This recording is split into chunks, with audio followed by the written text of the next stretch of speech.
பாரத ரத்னா புரட்சித் தலைவர் எம்ஜிஆர் அவர்களை நேசிக்கின்ற, வாசிக்கின்ற, சுவாசிக்கின்ற விசுவாசிகளே, எம்ஜிஆர் தரிசனம் நேயர்களே, வணக்கம். நான் அரியலூர் சுகுமாரன்.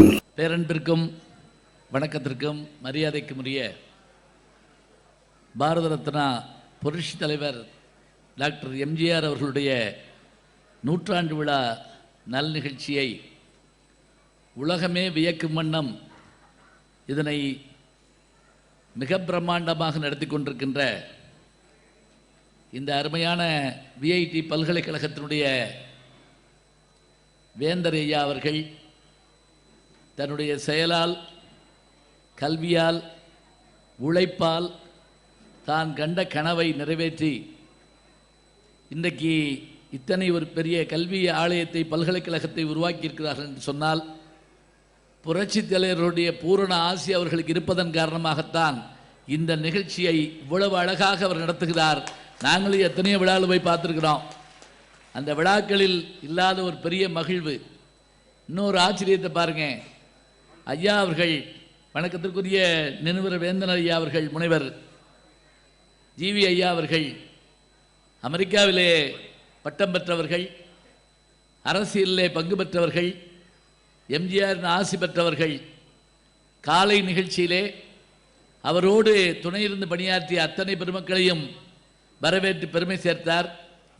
இந்த அருமையான பட்டிமன்றம் இன்னைக்கு நாங்கள் காலை நிகழ்ச்சியை பார்த்தப்ப நெகிழ்ந்து போன. உண்மையிலேயே ஒரு மனிதருக்கு எவ்வளோ பெரிய சிறப்பு, எத்தனை அழகான விஷயங்கள் அவருடைய அந்த. நான் இப்போ சமீபத்தில் இலங்கை போயிருந்தேங்க. இலங்கைக்கு போய் அங்கே அந்த பல்கலைக்கழகத்தில் பேசிட்டு நம்முடைய தூதரகம் தான் என்னை அழைச்சிருந்தது. அங்கே போயிட்டு கண்டி, கதிர்காமம்லாம் போனேன். இந்த கண்டி போகிற போது அந்த ஓட்டுநர், டிரைவர் இருக்கார் பார்த்தீங்களா, என்கிட்ட திடீர்னு ஐயா இப்படி கையெடுத்து கும்பிட்டுக்குங்க அப்படின்னாரு. நான் உடனே முருகன் கோயில் வந்துருச்சாக்கும் அப்படின்னு நினச்சி திரும்பி பார்த்தா ஒன்றும் இல்லை, ஒரு சின்ன கிராமம். என்னையா ஒன்றும் இல்லையே இந்த ஊரில் என்ன கையெடுத்து கும்பிட்டு சொல்லிங்கன்னு அப்படின்னு. இல்லையா, நாவலப்பிட்டி என்கின்ற இந்த கிராமத்தில் தான் நம் புரட்சி தலைவர் அவர்கள் பிறந்தார்கள் அப்படின்னு அந்த இடத்த அவர் இலங்கையில் கண்டி என்கின்ற இடத்துல, நாவலப்பிட்டி என்கின்ற இடத்துல 1917ஆம் ஆண்டு பாருங்க எவ்வளோ அழகாக இருக்குன்னு. பிறந்த நாள் 17, பிறந்த ஆண்டு 1917, ஜனவரி 1, நம்பர் 1 அவர் தான்னு இன்னைக்கு வரைக்கும் நம்ம சொல்றது அந்த ஜனவரி 1. அந்த இடத்துல அந்த ஓட்டுநர் எனக்கு சொன்ன உடனே எனக்கு பெருமகிழ்ச்சியாக இருந்தது. அங்கு பிறந்து அவருடைய பேரை சொல்கிறப்ப நம்ம ஊரில் ஒரு வழக்கம் உண்டு, என்ன தெரியுங்களா? ஒருத்தருடைய பேரை சொல்கிறப்ப முதல்ல ஊர் பேர், அப்பா பேர், பிறகு நம்ம பேர், இதுதான் நம்ம வழக்கம். இப்போ உதாரணமாக ஊவே சாமிநாத ஐயர் அப்படின்னா உத்தமதானபுரம் வேங்கட்ராமன் சாமிநாதன். டிஆர் மகாலிங்கம் அப்படி சொன்னால் எங்கள் ஊர் பக்கம் சோழவந்தான் பக்கத்தில் தென்கரைன்னு ஒரு ஊர் இருக்குது. தென்கரை ராமச்சந்திரன் மகாலிங்கம். அது மாதிரி மருதூர் கோபாலமேனன் ராமச்சந்திரன். அந்த மருதூர் கோபாலமேனன் ராமச்சந்திரன் அப்படின்னா அந்த மருதூர் தான் கேரளாவில் புரட்சி தலைவர்களுடைய தந்தையார் பிறந்த ஊர். கோபாலமேனன் அவருடைய அப்பா. சுருக்கமாக எம்ஜிஆர், 3 எழுத்தில் என் மூச்சு இருக்கும், அது முடிந்த பின்னாலும் பேச்சிருக்கும், உள்ளம் என்றொரு ஊர் இருக்கும், அந்த ஊருக்குள்ள எனக்கு ஒரு பேர் இருக்கும் சொல்லிட்டு எல்லாரும் எம்ஜிஆர் சொல்ல போறாரு நம்ம நினைப்போம். கடமை, அது கடமை அப்படின்னு அந்த வார்த்தையை அருமையாக சொல்வார். பதவி வரும்போது பணிவு பெற வேண்டும், துணிவு பெற வேண்டும் தோழா, பண்பு குறையாமல் பாசம் குறையாமல் பழகி வர வேண்டும் தோழான்னு அந்த பாட்டு அவர் சொன்னார்னா, எம்ஜிஆர் படம் பார்த்து வர்றப்ப நமக்கு ஏற்படுற உற்சாகம் மாதிரி உலகத்தில் உண்டுங்களா? சொல்லுங்க பார்ப்போம். இந்தா ஒரு 2 நிமிஷம் போட்டாங்க, அத்தனை பேர் நிமிர்ந்து உட்காந்துக்கிட்டான். அப்படியே அதுலேயும் அந்த குதிரையை அப்படி பிடிச்சிட்டு போய் சாவித்திரி கூட வர்றாங்க, வேட்டைக்காரன் படம், அந்த ஓட்டை ஓடிச்சுங்க. மெட்ராஸில் இங்கே இருக்க பெரியவங்களுக்கெல்லாம் தெரியும். அதில் சொல்கிறாரு பாருங்க, மானம் பெரியதென்று வாழும் மனிதர்களை மான் என்று சொன்னதில்லையா, தன்னை தானும் அறிந்து கொண்டு ஊருக்கு சொல்பவர்கள் தலைவர்கள் ஆவதில்லையா. இன்னைக்கு ஒரு பாட்டை இந்த மாதிரி பாடி சொல்ல முடியுமா? தன்னம்பிக்கையை ஊட்டக்கூடிய வரிகள் கொண்ட பாட்டுங்க. அப்படியான செய்தி. தன்னைத்தானே அவர் எப்படியெல்லாம் வளர்த்து கொண்டாருங்கிறதுக்கான எடுத்துக்காட்டு. அத்தகைய பெருமிகுந்த மனிதர் 10 ஆண்டு காலம் தமிழ்நாட்டில். எனக்கு என்ன பெரிய மகிழ்ச்சி தெரியுங்களா? நான் 3 முதல்வர்கள் கையில் விருது வாங்குகிற வாய்ப்பு எனக்கு கிடைச்சது.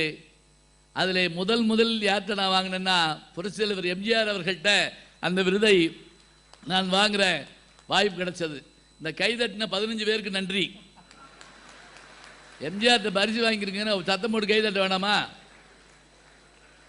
சரி இருக்கட்டும், பரவாயில்ல. கொஞ்சம் சொக்குதுன்னு நினைக்கிறேன். சாப்பாடு நல்ல சாப்பாடு போட்டுக்காக. இல்லை அப்பப்போ கைதட்டுங்க, அது நல்லது. உடம்புக்கு நல்லது, மனசுக்கு நல்லது, எங்களுக்கு நல்லது. அது முக்கியமா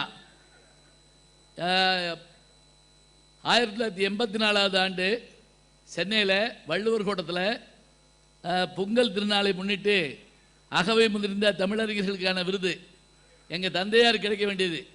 எங்கள் தந்தையார் இல்லை, என்னை போய் வாங்க சொல்லிட்டாங்க. நான் போயிருந்தேன். வந்திருந்தவங்களுக்கு பூரா வயசு 80-90. நான் ஒருத்தன் தான் அதில் சின்ன பையனாக போகிறேன். என்னை பார்த்தோன்னே எம்ஜிஆர் என்ன பண்ணார், நான் இப்படி பார்த்துக்கிட்டே இருந்தேன். ஏன்னா எத்தனை படத்தில் பார்த்துருப்போம். அதுவும் கிராமத்தில் மண்ணை குமிச்சு மல்லாக்கப்படுத்து படம் பார்த்தவே நான்லாம். டூரிங் தேட்டர் இருக்குல்ல, பார்த்துருக்கீங்களா? மண்ணை குமிச்சிருவாங்க. பின்னாடி இருந்து கொஞ்சம் இறங்கி உட்காரியான்னா உட்கார மாட்டான். அதுக்கு என்ன செய்வாங்க தெரியுமா?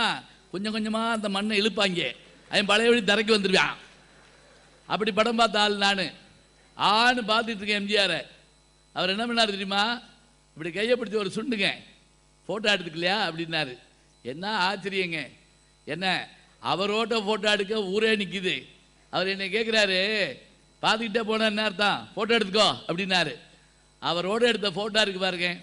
இன்றைக்கும் நான் உலகம் முழுவதும் போகிறப்ப அந்த ஃபோட்டோவை காட்டினா அத்தனை வியப்போடு பார்க்குறாங்க. இதை எனக்கு இது கூட பெரிய ஆச்சரியம் இல்லை. இந்த ஃபோட்டோவை எங்கள் ஊரில் எங்கள் வீட்டில் மாட்டிருப்பேன் நான். சோழம் தான்ல. மத்தியானம் சத்துணவு வாங்குறதுக்காக பிள்ளைகள் போகும் இல்லையா, அந்த பிள்ளைய போகிறாங்க சாப்பாடை தலையில் வச்சுக்கிட்டு சாப்பிட்டுக்கிட்டே எங்கள் வீட்டுக்கிட்ட வந்து இப்படி இப்படி வச்சுக்கிட்டு ஒரு சல்யூட் அடிக்குங்க. யாருக்கு? எம்ஜிஆருக்கு சல்யூட் அடிக்குங்க. இந்த மாதிரி அந்த எம்ஜிஆர் போட்டா இருக்குமே அந்த வீடா அப்படின்னு கேட்பாங்க எங்கள் வீட்டை. இது கூட பரவாயில்ல, இவ்வளோ கஷ்டப்பட்டு எம்ஜிஆர்கிட்ட நான் பரிசு வாங்கியிருக்கேனா. என் கூட வந்த ஒரு ஆள் கேட்டார், இந்த மாதிரி எடுக்க எவ்வளோ செலவாகும் அப்படின்னாரு.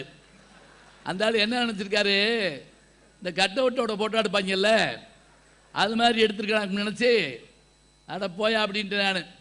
இதை எதுக்கு சொல்கிறேன் அப்படின்னா, இந்த மாதிரியான ஒரு சிறு விஷயத்தை கூட விடாமல் எனக்கு அது சரித்திரம். அவருக்கு ஒன்றும் பெரிய விஷயம் இல்லை. அப்படி ஒரு சுண்டி இழுத்து ஃபோட்டோ எடுத்துகிட்டு போங்கன்னு சொன்னார் பாருங்க. அந்த வார்த்தை எனக்கு இன்றைக்கி மனசில் நிற்குதுங்க. அதோடு மட்டும் இல்லை, எப்படி பேசினாரோ, வார்த்தையும் வாழ்க்கையும் ஒன்றாக இருக்கிற மனிதர்கள் தாங்க சரித்திரத்தில் இடம்பெறுவார்கள். ஞாபகம் வச்சுக்கோங்க, வார்த்தையும் வாழ்க்கையும். தர்மம் தலையாகும்னு ஒரு படம், அதில் டாக்டராக வருவார். ஒருத்தர் வந்தோடனே இப்படி உடம்பு சரியில்லை அப்படின்னோடனே அவருக்கு மருந்தெல்லாம் கொடுத்துட்டு, ஒரு நிமிஷம் இங்கே வா, வேலைக்கு போனியா அப்படின்னு கேட்பார். இல்லையா வேலைக்கு போகல, 2 நாள் உடம்பு முடியலை.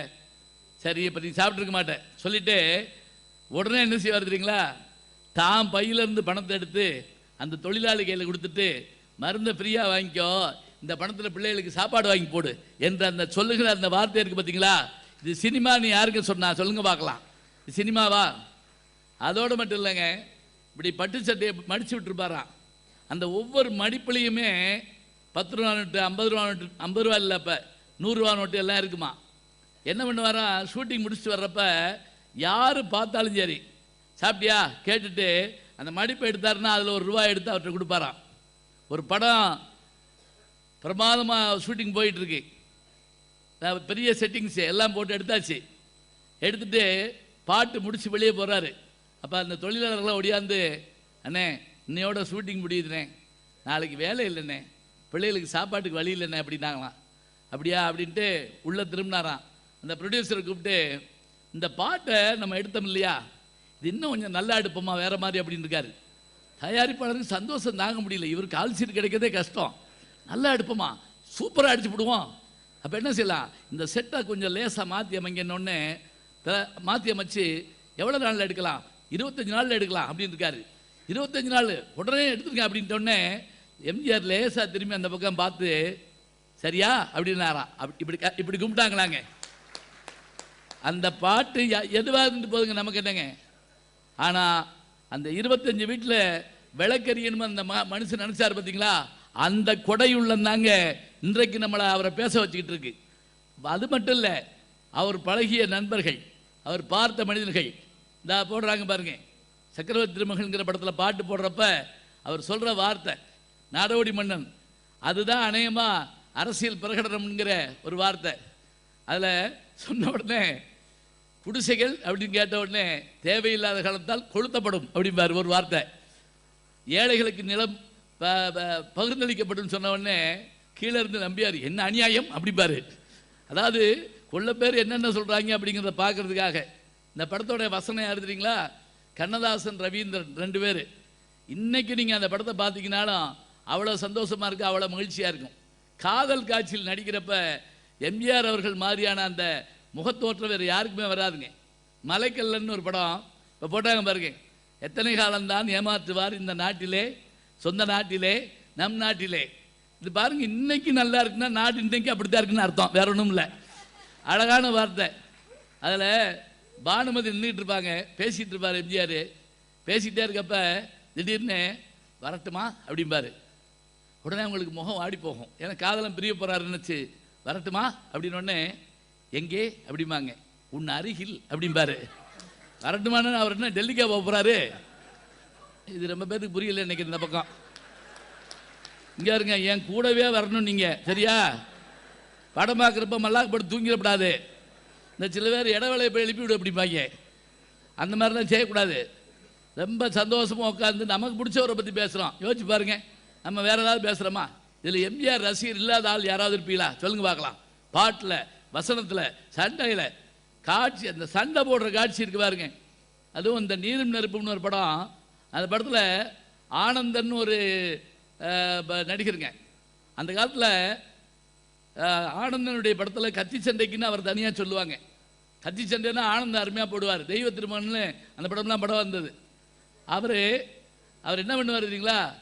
அவர் வந்தவொடனே இப்படி கத்தி எடுப்பார்ல, எம்ஜிஆர் சிரிச்சுக்கிட்டே இந்த வலது கையில் இருக்கக்கூடிய கத்தியை இடது கையில் மாற்றுவாருங்க. அப்படின்னா என்ன தெரியுமா? உனக்கெல்லாம் வலது கையாடா, இடது கை போடும்டா. இதை அந்த படம் பார்க்குறப்ப, அதை பார்த்துக்கிட்டு இருக்கப்ப இப்படி சொல்லி சொல்லி மகிழனுங்க. இன்னொரு படம் இது சொல்கிறேன் பாருங்களேன். மென்மையாக ரசிக்கணும். கள்ளப்பருப்பு தின்னுக்கிட்டு பக்கோடா தின்னுக்கிட்டுலாம் படம் பார்க்கக்கூடாது. படம் பார்க்குறப்ப அப்படியே படத்தோடு ஒன்றிடணும். நீ ஒரு குழந்தை, நான் ஒரு குழந்தை, ஒருவர் மடியிலே ஒருவர் அடி அப்படின்னு ஒரு பாட்டு படகோட்டி படத்தில் வரும். அந்த பாட்டில் ஒரு குளம், அந்த குளத்தில் நிறைய தாமரை பூவாக இருக்கும், அதில் தாமரை இலை இருக்கும். முதல்ல பாடிக்கிட்டே கதாநாயகி சரோஜ தேவி ஒவ்வொரு தாமரை இலையாக தாண்டி போயிடுவாங்க. எம்ஜிஆர் பின்னாடியே வந்து தாமரை இலையில காலை வைப்பார்ல, படக்குன்னு காலை உள்ளே போயிடும். என்ன அர்த்தம் தெரியுதா? அந்த அம்மா மென்மையானதான், இவர் வலிமையானவரா, இவரை அந்த பூ தாங்காதான். இதை எத்தனை பேர் பார்த்துக்க சொல்லுங்க பார்ப்போம். அந்த படம் எங்கள் ஊருக்கு வரல அப்படிலாம் சொல்லக்கூடாது. சந்தோஷமாக உட்காந்து படம் பார்க்குற மகிழ்ச்சி மாதிரி. படம் மட்டும் இல்லைங்க, அவருடைய அரசியல் வாழ்க்கையை யோசிச்சு பாருங்க. நான் படித்தது எங்கே? மதுரை காமராசர் பல்கலைக்கழகத்தில் படித்தேன். அது வரைக்கும் மதுரை பல்கலைக்கழகம் தாங்க அதுக்கு பேர் இருந்துச்சு. அந்த மதுரை பல்கலைக்கழகத்துக்கு மதுரை காமராசருடைய பெயரை சுட்ட வேண்டும் என்று சொல்லி காமராசர் பல்கலைக்கழகம் என்று சூட்டிய பெருமை எம்ஜிஆர் அவர்களுக்கு தானங்க உண்டு. கல்வியா கொடுக்கணும். ஒரு பேட்டியில் கேட்குறாங்க, எப்படி எத்தனை அவர் காலத்தில் 5க்கும் மேற்பட்ட பல்கலைக்கழகங்கள் உருவாக்குறாரு. இவ்வளோ பல்கலைக்கழகங்களை உருவாக்குறீங்களே என்ன விஷயம்னு கேட்குறாங்க. அவர் சொல்கிறாரு, இலங்கையிலிருந்து வந்து கும்பகோணத்தில் தங்கியிருக்காங்க. இன்னைக்கு எம்ஜிஆர் 3வது வரைக்கும் படித்த பள்ளிக்கூடம் அங்கே இருக்குது தெரியுமா உங்களுக்கு? எப்பயாவது போனீங்கன்னா பார்த்துட்டு வாங்க. அங்கே சாப்பாட்டுக்கு கஷ்டமான நேரம். 3ஆம் கிளாஸ் பள்ளிக்கூடத்துலேருந்து ஒரு நாள் அண்ணனையும் அவரையும் கூப்பிட்டு வெளியே வர்றாங்க. கூப்பிட்டு வந்து எங்கே போகிறோம்னு கேட்குறாரு இவர். நாடகத்தில் நடிக்கிறதுக்கு உங்களை சேர்த்து விட போகிறோம். ஏன்? அங்கே சாப்பாடு போடுவாங்க. அந்த அம்மா யார்? எம்ஜிஆர் அவர்களுடைய அம்மா. என்ன நினைக்குது தெரியுங்களா? படிப்பை கூட பின்னாடி வாங்கிக்கலாம், பிள்ளை உயிரோடு இருக்க வேண்டாமா, அதுங்களுக்கு சாப்பாடு வேண்டாமா, அதனால் பிள்ளைகளை கொண்டு போய் நாடகத்தில் சேர்த்து விடணும்னு சொல்லி கண்ணை தொடச்சிக்கிறாங்க. இவர் அதே வார்த்தையை சொல்லி, எனக்கு கிடைக்காத கல்வி இந்த உலகத்தில் அத்தனை பேருக்கும் கிடைக்க வேண்டும் என்ற எண்ணத்தினால்தான் பல்கலைக்கழகங்களை நான் உருவாக்கி காட்டினேன். எப்படி ஆச்சரியம்! அதான உண்மை. நம்ம என்ன செய்வோம்? எனக்கு கிடைக்காது எவனும் கிடைக்க விட மாட்டேன் அப்படிதானே சொல்லுவான். அப்படி இல்லைங்க, சந்தோஷமாக உட்காந்து பார்க்குறது. அதுவும் நம்ம மாதிரி சினிமா பார்க்குறப்ப நீங்கள் அவருடைய அருமையான சட்டங்களில் ஒன்று தெரியுங்களா? நான் ரொம்ப ஈஸியாக சொல்கிறேன், இன்றைக்கி இருக்கிற தலைமுறைக்கு தெரியாதுங்க. சைக்கிளில் டபுள்ஸ் போனால் பிடிச்சிக்கிடுவாங்க தெரியுமா? போலீஸ் பிடிக்கும். அந்த காலத்தில் சைக்கிளில் டபுள்ஸ் போனால் பிடிச்சிருவாங்க. எம்ஜிஆர் ஆட்சிக்கு வந்த உடனே எத்தனையோ அரிய சட்டங்கள் போட்டாருங்க. அதில் முதல்ல என்ன செஞ்சாருங்களா? டபுள்ஸ் போனால் பிடிக்காத, அந்த சட்டத்தை முதல்ல எடு. அவன் 2 பேர் வந்துட்டு போகிறான், 2 பேர் வந்து சந்தோஷமாக 4 இடத்துக்கு போயிட்டு வந்தானே, நல்லது தானே. ஆஸ்பத்திரிக்கு போவேன், பள்ளிக்கூடத்துக்கு போவேன், ஏன் சினிமாவுக்கு கூட வருவேன். யோசிச்சு பாருங்க. நாங்கள் ஒரு தடவை ட்ரிபிள்ஸ் போகிறவங்க போய் போலீஸ்காரர் மூலம் மோதிட்டோம். நாங்கள் 3 பேர். நான் தான் ஓட்டிட்டு போனேன். ஓட்டிட்டு போய் முன்னாடி ஒருத்தர் உட்காந்து பின்னாடி ஒருத்தர் உட்காந்து நேராக அவர் மேலே போய் மோதி அவர் நாங்களுக்கு கீழே வந்து திரும்பி பார்த்தா 2 வயலையும் நான் ஓடிப்பிட்டாங்க. என்னை தான் பிடிச்சி போனாங்க. இருக்கட்டும், இது எதுக்கு சொல்கிறேன்னு தெரியுங்களா? அப்படி அந்த சைக்கிள் எடுத்து ஊர் ஊராக போய் படம் பார்க்குற ஏற்படுற சந்தோஷம் ஒரு வீரம் இருக்கணுங்க. இப்போ தாய்க்கு பின் தாரமா அதில் மாடு அணைவார், ரேக்லா ரேஸா ஒடியாருவார். அதே மாதிரி கம்பு சுத்தணுமா சுற்றுவார். பாட்டு பாடுறப்ப ஏற்றம்னா ஏற்றம், அதில் அடங்கி இருக்குது முன்னேற்றம் அப்படிம்பார். பட்டுக்கோட்டை பாட்டை வச்சு சினிமா ஒரு பக்கம், அரசியல் ஒரு பக்கம், நிறைய சொல்லிக்கிட்டே போகலாம். இப்போ இதுதான் பட்டிமன்றம். பட்டிமன்றத்தினுடைய தலைப்பு என்ன அப்படின்னா, எம்ஜிஆர் அவர்களுடைய புரட்சி தலைவர் பொன்மன செவ்வல் அவர்களுடைய அந்த மங்காத புகழுக்கு பெருமைக்கு காரணம் என்ன? அரசியல் வாழ்க்கையா திரையுலக வாழ்க்கையா? இதுதான் இன்னைக்கு இந்த தலைப்பை பேச இருக்கிறாங்க. பேச வந்திருக்கக்கூடிய பெருமக்களை நான் முதல்ல அறிமுகம் பண்ணிடுறேன். அரசியல் தான் என்று பேசுவதற்காக நாஞ்சில் நாட்டிலேருந்து வந்திருக்கார். அநேகமாக இதுதான் ஒரு பக்கம் எல்லைன்னு வச்சுக்கோங்க, வேலூர். ஐயா பதுமனார் எங்களெல்லாம் இந்த பக்கத்தில் அதிகமாக கூப்பிட்டு பேச வச்சவர் அவர் தான். தமிழறிஞர் ஐயா இருக்காரா? வேந்தர் அவர்களுடைய வகுப்பு தோழர். அது மட்டும் இல்லை, எந்திரிங்க ஒரு கைதெடுத்துங்க. ஏன்னா தமிழ் அறிஞர்களை நம்ம எப்போவும் வாழ்த்தணும். அவரோட தமிழ் சங்கத்திலிருந்து வந்திருக்க அத்தனை பேரையும் நாங்கள் வாழ்த்துறோம். இங்கே குடியாத்தத்துக்கும் வேலூருக்கு எங்களை அழைப்பார். இவர் ஊர் தெற்கினுடைய கடைசி பகுதி. தமிழ்நாடு என்ன தெரியுங்களா சிறப்பு? 2 பேரை தமிழ்நாடு வந்து மாற்றி காமிச்சிச்சுங்க. ஒருத்தர் யார்? வடநாட்டில் பிறந்தவர் விவேகானந்தர், கல்கத்தாவில் பிறந்தார். கன்னியாகுமரி பாறையில் தான் அவருக்கு வந்து ஞானம் பெற்றாருமாங்க, இவங்க ஊர் பக்கம் கன்னியாகுமரி பாறையில். அது மட்டும் இல்லை, ராமநாதபுரம் ராஜா பாஸ்கர சேதுபதி தான் கலந்து கொள்ள வேண்டிய அந்த சர்வதேச சமய மாநாட்டில் விவேகானந்தர் கலந்து கொள்ளணும்னு அனுப்பிச்சாருங்க. அடுத்தவர் மகாத்மா காந்தி. இந்தியா முழுவதும் வந்தார். தமிழ்நாட்டுக்குள்ளே வந்த போது தான் மதுரையில் தன்னுடைய ஆடையை மாற்றிக்கொண்டு இனிமேல் உழவர்கள் ஆடையை நான் அணிந்து கொள்வேன் என்று அரசியலிலே மாற்றம் தந்தது தமிழ்நாடு, ஆன்மீகத்திலே மாற்றம் தந்தது தமிழ்நாடு என்று சொன்னால் இவங்க ஊர் தெற்கு கோடிங்க. அந்த ஊரில் நல்ல ஒரு எம்ஏ எம்பில் பட்டம் பெற்றவர். அதோடு மட்டுமில்லை கல்லூரியில் பணிபுரிகிறார். பெரிய ஒரு ஆச்சரியம் என்னன்னா, சம்பாதிச்ச பணத்தில் பெரும்பகுதியை இங்கே மேடையில் உட்கார்ந்துருக்க பல பேர் எம்ஜிஆரை பற்றி பேச என்ன தகுதின்னு கேட்டால் இவருக்கு என்ன தகுதின்னு சொல்கிறேன். சம்பாதிக்கிற பெரும்பணத்தை முதியோர் இல்லங்கள், அனாதை விடுதிகள் என்று அத்தனைக்கும் செலவழிக்கக்கூடிய ஒரு வல்லமை மிகுந்தவர். அத்தகைய பெருமை கொண்ட நாஞ்சில் செல்லக்கண்ணன் அவர்கள் இங்கே வருகை தந்திருக்கிறார் அரசியல் என்று பேச. அடுத்து வந்திருக்கவங்க 2 டாக்டர் பட்டம் வாங்கினவங்க, படித்து 2 டாக்டர் பட்டம் வாங்கினவங்க. அது மட்டும் இல்லை, பேராசிரியை, எம்காம் எம்பில் பிஹெச்டி பட்டம் பெற்றவர்கள், வணிகவியல் துறையில் பேராசிரியராக இருக்கக்கூடியவர்கள், காஞ்சிபுரத்தில் இருக்கக்கூடிய பச்சையப்பன் கல்லூரி மகளிர் கல்லூரியில் தமிழ்துறை பேராசிரியராக இருக்கக்கூடியவர்கள், மிகச்சிறந்த சிந்தனையாளர், நல்ல அருமையாக பாடவும் செய்வாங்க, பேசவும் செய்வாங்க. வணக்கத்திற்குரிய பேராசிரியர் அவர்கள் இங்கே வந்திருக்கிறார்கள், முனைவர் சங்கீதா அவர்கள். இந்த 2 பேரும் அரசியல் பற்றி பேச வந்திருக்காங்க. அதெல்லாம் ஒரு பக்கம் இருக்கட்டும். சினிமாவில் வந்த பிறகுதானே அவர் அரசியலுக்கு வந்தார். எடுத்த உடனே சினிமாக்குள்ளே வந்து அரசியலுக்குள்ளே வந்தாரா? சினிமா தான் என்று பேசுவதற்கு இந்த பக்கம் உட்கார்ந்துருக்கவர். இவர் ஒரு எழுத்தாளர், நல்ல கவிஞர், வில்லுப்பாட்டு பாடுறதுல வல்லவர். முக்கியமாக சொல்கிறேன், வில்லுப்பாட்டுன்னா என்ன தெரியுங்களா? தெற்கு பக்கம் ஒரு பாட்டை, ஒரு கதையை பாடிக்கிட்டே சொல்லுவாங்க. தந்தனத்தம் என்று சொல்லியே அப்படின்னு பாடுவாங்க. அழகாக பாடக்கூடியவர். பாடுறதோடு மட்டுமில்லை, எழுத்தாளர், கவிஞர், சிந்தனையாளர், எல்லாத்துக்கும் மேலே சினிமாலையும் நடிச்சிருக்காருங்க. பூன்னு ஒரு படம், பூ அப்படி சொல்லக்கூடாது, பூ அப்படின்னு ஒரு படம், அம்மாவின் கைபேசின்னு தங்கர் பச்சன் படம், நிறைய படங்கள் நடிச்சிருக்காரு. இப்போவும் கூட படத்தில் நடிக்க கூப்பிடுறாங்க. ஆனால் ஹன்சிகா மோத்வானிக்கு அப்பாவா தான் நடிப்பேன் அப்படின்னு ஒரு உறுதியோடு வாழ்ந்துக்கிட்டு இருக்காரு. அத்தனை பெருமைகளை கொண்ட ஐயா கவிஞர் லட்சுமண பெருமாள் அவர்கள் இங்கே வந்திருக்காரு. திரை உலகம் பற்றி பேச இருக்கிறார். அடுத்து நீங்கள் அவங்கள பார்த்துருப்பீங்க. அவர்களை தெரியாதவர்கள் இல்லை. தன்னுடைய குரல் வளத்தால் தமிழகத்தையே கட்டி போடக்கூடிய நல்ல பேச்சாளர், நல்ல நகைச்சுவையாளர், இனிமையாக பாடக்கூடியவர் கவிஞர் மலர்விழி அவர்கள் நாகர்கோயிலிருந்து வந்திருக்காங்க. இந்த 2 பேரும் அரசியல் அணி, இந்த 2 பேரும் திரைப்பட அணி. நமக்கு தெரியுங்க, 2 தான். ஆனாலும் எதில் கொஞ்சம் கூட, அதான் முக்கியம். இப்போ நாங்கள் வாத்தியாருங்க எப்படித்தான் பரீட்சை எழுதினாலும் பேப்பர் திருத்துறப்ப மார்க் கரெக்டாக போடணும். ஒரு வாத்தியார் பேப்பர் கொடுத்தார் வகுப்பில், தேர்வு பேப்பர், எக்ஸாம் பேப்பர். 98 மார்க் வாங்கிட்டு ஒரு பொம்பளை பிள்ளை இங்கிட்டு தேம்பி தேம்பி அழுகுது. 2 மார்க் போச்சு. இங்கிட்டு ஒரு வய 12 மார்க் வாங்கி கெக்கன்னு சிரிச்சிருக்கான். வாத்தியார் கோவம் வந்துருச்சு. இலை 98 வாங்கிட்டு அந்த பிள்ளை அழுகுது, 12 மார்க் வாங்கி சிரிக்கிறியா? அவன் சொன்ன அந்த 12 எப்படி போட்டாங்கன்னு தெரியல, நான் ஒன்றுமே எழுதலை, யாரோ ஒரு பையன் படிக்காமல் திருத்திருக்கா அப்படின்னு இருக்கான். யார் எங்களை தான் படிக்காமல் திருத்தினவன் ஏன்னு சொல்கிறான். சரி சொன்னா சொல்லிட்டு போகிறா விடுங்க. 2 தான். அதில் எது சிறப்புன்னு சொல்லணும், எவ்வளவு நேரம் பேசணும் அதையும் முக்கியமாக சொல்லணும். ஏன்னா வண்டி லேட்டில் போயிட்டுருக்கு, கரெக்டாக ஆரம்பித்து போயிட்டுருக்கு, பெருமக்கள் பேசிக்கிட்டே இருக்காங்க.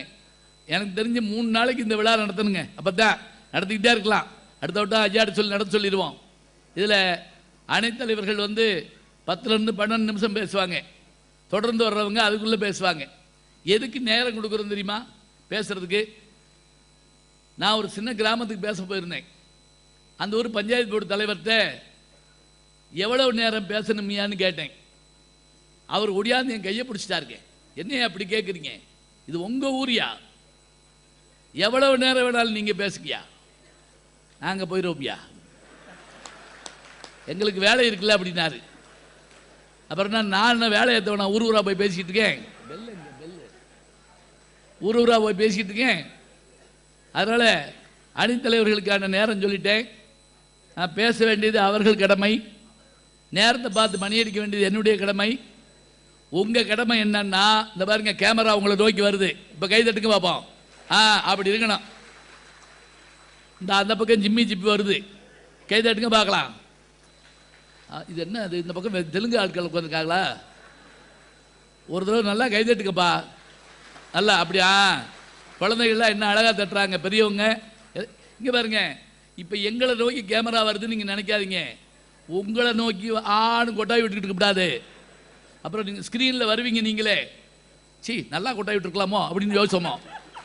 அதனால் எங்களை மாதிரியே நீங்களும் கவனமாக ஸ்பீடாக உட்காந்துங்க. எம்ஜிஆர் பற்றி பேசுகிறேன், எவ்வளோ சுறுசுறுப்பாக இருக்கணுங்க. அவர் வர்றப்பே அந்த ஆலமரம் இருக்கோ இல்லையோ ஒரு விழுதில் வருவார், பார்த்துருக்கீங்களா? வந்த உடனே காப்பாற்றுவார். காப்பாற்றின உடனே அவங்க சொல்லுவாங்க நன்றியும்பாங்க. என் கடமையை தான் செஞ்சேன் பிடிப்பார். அவர் வர்ற போதே நமக்கு என்ன மகிழ்ச்சி, யார் இருக்கிறார்கள், யார் இருக்கிறார்கள், நான் இருக்கிறேன் அப்படிம்பார். எங்கள் வீட்டு பிள்ளை படம் பார்த்தீங்கன்னா ஒரு பக்கம் சோகமான எம்ஜிஆர், நம்மளையெல்லாம் காப்பாற்ற யார் இருக்கா, யார் இருக்கான்னு பண்டரி பாய் அவங்களும் சொல்லிக்கிட்டு இருக்கப்ப அடுத்த ஷாட் என்ன தெரியுங்களா, சட்டார்னு அப்படி தள்ளிட்டு ஒரு குத்து விடுவாருங்க எம்ஜிஆர், நான் இருக்கேன் அப்படிம்பார். படம் பார்த்துட்டு இருக்க எங்கள் வீட்டு பிள்ளை மாதிரி ஓடின ஓட்ட வேறு எதுவுமே கிடையாதுங்க. அதுலேயும் அந்த சாட்டையை கையில் வச்சு கருப்பு சட்டை, வெள்ளை பேண்ட்டு, சிவப்பு கலரில் ஷூ. இப்போ நீங்கள் திருப்பி பாருங்களேன், ஒரு தவறு செய்தால் அதை தெரிந்து செய்தால் அவன் தேவன் என்றாலும் விட மாட்டேன், உடன் உழைக்க சொல்வேன், அதில் பிழைக்க சொல்வேன், அவன் உரிமை பொருள்களை தொடமாட்டேன். எவ்வளோ அருமையான வார்த்தைங்க. இதெல்லாம் யார் இன்னைக்கு சொல்லுவா? இன்னைக்கு சில பாட்டு பாடுறாங்க, நமக்கு ஒன்றும் புரிய மாட்டேங்குது. ஒரு குழந்தைகிட்ட ஒரு பாட்டு பாடுமா அப்படின்னேன், ஆளுக்கு மூட்டை மீனாட்சி மூஞ்ச கழுவி நாளாச்சு அப்படின்னு. இப்படி ஒரு பாட்டு நம்ம எங்கேயாவது கேள்விப்பட்டிருக்கோம்ல? அவள் தான் அழுக்கு மூட்டை மீனாட்சி மூஞ்ச கழுவில, அவட்ட போய் ஏன் பேசுகிற நீ? இதைத்தான் நம்ம பாதி பாட்டாக வச்சுருக்கோம். வாங்க வாங்க, ரொம்ப நன்றிங்கம்மா. இப்படியே கொடுத்துட்டீங்களா? நல்லா பேசுனா கொடுத்துருக்கலாம். சரி சரி, நல்லா பேசுவாங்க. நீங்கள் எதாவது அவங்க எங்கேயும் கொடுங்க. அது பெண்களுக்கு வேறையா? வேணான்ட்டாங்களா? ஏம்மா பார்த்தீங்களா, எம்ஜிஆர் மாதிரி காப்பி டீ குடிக்கிறதுல போட்டிருக்கு. பரவாயில்லம்மா, இருக்கட்டும், அதெல்லாம் இருக்கட்டும், ஒன்றும் இல்லை. நான் ஒரு 2 நிமிஷம் பேசுகிறேன். படக்குன்னு மேலே ஊற்றி விட்டு போயிடாதீங்க. கரெக்டாக காப்பி வந்த நேரம் பார்த்தா கூப்பிட்டு விட்ருவாங்க. இருக்கட்டும். இப்போ நான் சொன்ன மாதிரி நம்ம சந்தோஷமாக படம் பார்த்த காலங்களை பற்றி தான் நான் சொல்கிறேன். ஒன்றும் இல்லைங்க, மேட்னி ஷோ போகிறதுக்குன்னு ஒரு டீம் இருக்கு பண்ணுறீங்களா, மத்தியான காட்சி. இப்போ அதெல்லாம் காணவே காணும். ஒரு ஷோ ஓடினாலே ஆச்சரியம்ன்றாங்க. வெற்றிகரமான முதலாவது நாளுங்கிற அதோடு தூக்கிடுறாங்க. அப்படியே அந்த படத்தை ஒரு 7 பேர் உட்காந்து பேசிக்கிட்டு, இது மாதிரி யாரும் எடுக்க முடியாது. 10 கமாண்ட்மெண்ட்ஸ் எடுத்தவங்க கூட இப்படி பேச மாட்டான். அப்படி உட்காந்து பேசிக்கிட்டு இருக்காங்க. நம்ம அந்த படத்துக்கு வர்ற அழகு இருக்கு பாருங்க. சைக்கிளில் 2 பேர் 3 பேர் வேகமாக வந்து சைக்கிளில் தள்ளி விட்டுட்டு திடுத்துட்டு ஓடியாது இந்த ஸ்க்ரீனை திறந்து அப்படியே நிற்போம் தெரியுமா. ஏன்னா இருட்டில் கண்ணு தெரியாது. அதில் சில பேர் வெறும் இடத்துல நிலால் நடக்கிற மாதிரி நடப்பாங்க. காலை அப்படி தூக்கி வச்சு, அங்கே படியும் இருக்காது, ஒன்றும் இருக்காது. அதில் சில பேர் தடுக்கி விழுந்து எல்லாரு காலையும் தொட்டுக்கு முட்டுக்கிட்டே போவாங்க. அப்படியே இன்னும் சில பேர் இருக்கட்டும் அப்படிமா. அதில் இன்னும் சில பேர் நேரம் நம்மகிட்ட வருவாங்க. பார்த்துருக்கீங்களா? வந்து மூக்கை தடவி பார்ப்பாங்க. ஆள் இருக்கா அப்படின்னு கேட்பான். ஏன்னா மூக்கு இருந்தால் ஆள் இருக்க மாட்டானா. நமக்கு என்ன கோபம்னா அதுக்குள்ளே 2 சீனை மறைச்சி விட்டான். இப்போ இந்த சீனுங்கிற வார்த்தையெல்லாம் சொல்ல முடியலைங்க. ஏன்னா எங்கள் ஊர் பக்கம் இது சீன்னு சொன்னால் என்னென்னா, அது ஒரு மாதிரி மலையாள படத்தில் வரக்கூடிய காட்சி போட்டிருக்கு. இது எனக்கு தெரியாது. நான் கம்பராமாயணத்தில் ஒரு சீன் அப்படின்னேன். ஒரு பையன் எந்திரிச்சு, கம்பராமாயணத்தில் சீன் இருக்காயா அப்படின்னா, சரி ஏதோ உளறிக்கிட்டு போட்டிருக்கு அப்படின்னு நினச்சி, நீ உட்காருப்பா அப்படின்ட்டேன். இப்போ இந்த பக்கத்தில் உட்காந்தான் பாருங்க, என்ன செய்வேன், நம்மளை போட்டு படுத்துவேன். அப்படி படம் அப்படியே போட்டாங்களா அப்படிம்பா. ஒருத்தர் நல்ல வெத்தலை வாக்கு போட்டு இருந்திருக்கான். வெளியே போய் துப்புனா படம் போயிடும். துப்பாமல் இருக்க முடியல. பக்கத்தால் கூப்பிட்டு கேட்டான் அப்படின்னா, இது எங்கே போய் துப்பண்ணா? அவன் சொன்னான், எதுக்கு போய் வெட்டியே வெளியே துப்புற, பக்கத்தில் உட்காந்துங்க பையில் துப்பி விடு அப்படின்ட்டு இருக்கான். இவன் உடனே ஐயோ அவன் அடிப்பா அப்படின்னா, என்ன அடிப்பாங்கிற, 1/2 மணி நேரமாக நான் உன் பையில் தான் துப்புறேன், நீ அடிச்சியா? ஏன்னா சினிமா பார்த்துக்கிட்டு இருக்கப்ப சினிமா நம்மளை அப்படி உண்ணாக்கிரும். அது கிராமங்களில் கிழவிகள் படம் பார்க்குற பார்த்துருக்கீங்களா? அலிபாபா 42 ஓடிக்கிட்டு இருக்குங்க. கடைசின்னு வந்துருச்சு. வீரப்பா பானுமதியை குதிரையில் கடத்திட்டு போகிறாரு. எம்ஜிஆர் வர்றது கொஞ்சம் லேட் ஆயிடுச்சு. ஓடியாந்து அவர் குதிரையில் குதிச்சு விரட்டிட்டு வர்றாரு. வீரப்பா குதிரை முன்னாடி போகுது. திடீர்னு வீரப்பா குதிரையை திருப்பிட்டாருங்க. கீழே இருந்து 10 கிழவி எந்திரிச்சு இங்கிட்டு அப்படின்னு கத்துதுங்க. எம்ஜிஆர் வேற பக்கம் போயிடுவாராம். படம் எப்படி பார்க்குறான். இப்போ படம் பார்க்குறவங்கள பார்த்தா, நான் அன்றைக்கி சத்யம் தியேட்டரில் மெட்ராஸில் பார்த்தேங்க. ஒருத்தன் காதில் மாட்டிருக்கான், கண்ணில் என்னம்மா மாட்டிருக்கான், கையில் ஒரு பாட்டில் வச்சுருக்கான், கையில் ஒரு இவ்வளோ பெரிய இது தலானி மாதிரி ஒரு பாப்கார்ன் வச்சுருக்கான், 2 செல்லு வச்சுருக்கான், திங்கிறான், குடிக்கிறான், கேட்குறான். இவன் படமாக பார்ப்பேன். யோசிச்சு பாருங்க. எனக்கு அவனை சப்புன்னு இருக்கலாம் போல இருந்துச்சு. படம் பார்த்தா படத்தோட ஒன்ற வேணாமா, குதிரையில் அப்படியே போக வேணாமா, வர வேணாமா, இத்தனை விஷயங்கள், எத்தனை பெரிய இதுங்க. அவரை பார்க்க போகிறதுக்கும் அவரோட பேச போகிறதுக்கும் அவரோட கை கொடுக்க போகிறதுக்குமாக உலகமே காத்திருக்கக்கூடிய ஒரு பெருமகனார். அவருடைய அந்த எல்லா பெருமைக்கு காரணம் அரசியல் வாழ்க்கையா திரையுலக வாழ்க்கையான்னா இப்போ பட்டிமன்றம் தொடங்குது. இன்னொன்று கொண்டு வர்றாங்க. அப்படியா, வேலை கட்டு போயிருமாம்மா, சரி மடிச்சு பையில் வைங்க, அப்புறம் சாப்பிட்டுக்குருவான். இருக்கட்டும்மா. வச்சுருங்க. நீங்கள் எதுவாக இருந்தால் அப்புறமேட்டு சாப்பிட்டுக்குறோம். ஏன்னா கேமராவில் வந்துக்கிட்டே இருக்கீங்க நீங்கள். இப்படி வேறு முன்னாடி வச்சு விட்டாலும் எப்படி பேச்சு ஓடும். பரவாயில்ல இருக்கட்டும். ஐயா காப்பி குடிச்சிட்டீங்களா? சரி, இப்போ ஆரம்பிச்சலாம். ஐயா புரட்சி தலைவர் பொன்மனச்செம்மல், அதுவும் அவரை பற்றி சொல்கிறத எப்படி சொல்லணும் தெரியுங்களா? ஒரு வார்த்தையை சொல்லி தொடங்கிறீங்க. அதாவது அவர் அமரரான போது அவருடைய அந்த உடம்பு வந்துட்டு இருக்கு. லட்சக்கணக்கான பேர் அவரை அப்படியே பார்க்கறதுக்கு நின்றுட்டுருக்காங்க. அப்போ தொலைக்காட்சி கொஞ்சம் தான் இருக்குது. வானொலியில் அவரை பற்றி சொல்லிக்கிட்டே இருக்காங்க. இதோ அவருடைய அந்த உடலை கொண்டு வந்து கொண்டிருக்கிறார்கள், இப்படி சொல்லிக்கிட்டே இருக்காங்க. கடற்கரைக்கு வந்தாச்சுங்க. இப்போ இருக்கிற அந்த சமாதி இருக்குல்ல, அந்த இடத்துக்கு வந்தாச்சுங்க. அந்த உடனே சந்தன பெட்டியை மண்ணை தோண்டி இப்படி இறக்க போகிறாங்க. பேராசிரியர் ஐயா ஞானசுந்தரம், ஞானசுந்தரம் இன்னைக்கு இருக்கார் நம்மளோட. அவர் அந்த வர்ணனை பண்ணுறாருங்க. அவர் என்ன வர்ணனை பண்ணார் தெரியுங்களா? இத்தனை நாட்களாக மண்ணுக்குள் இருந்துதான் தங்கம் எடுப்பதை நாம் பார்த்திருக்கிறோம். முதலில் ஒரு தங்கத்தை மண்ணுக்குள் புதைக்கிறோம். அவர்தான் பொன்மனச் செம்மல் புரட்சி தலைவர்னு சொன்னா இதை கேட்டுக்கிட்டு இருந்த வானொலியில் தாங்க கேட்டோம். கேட்டுக்கிட்டு இருந்த அன்னைக்கும் இந்த குரல் ஒழிச்சுக்கிட்டு இருக்குன்னு சொன்னா எவ்வளோ ஒரு பெரிய பெருமைங்க.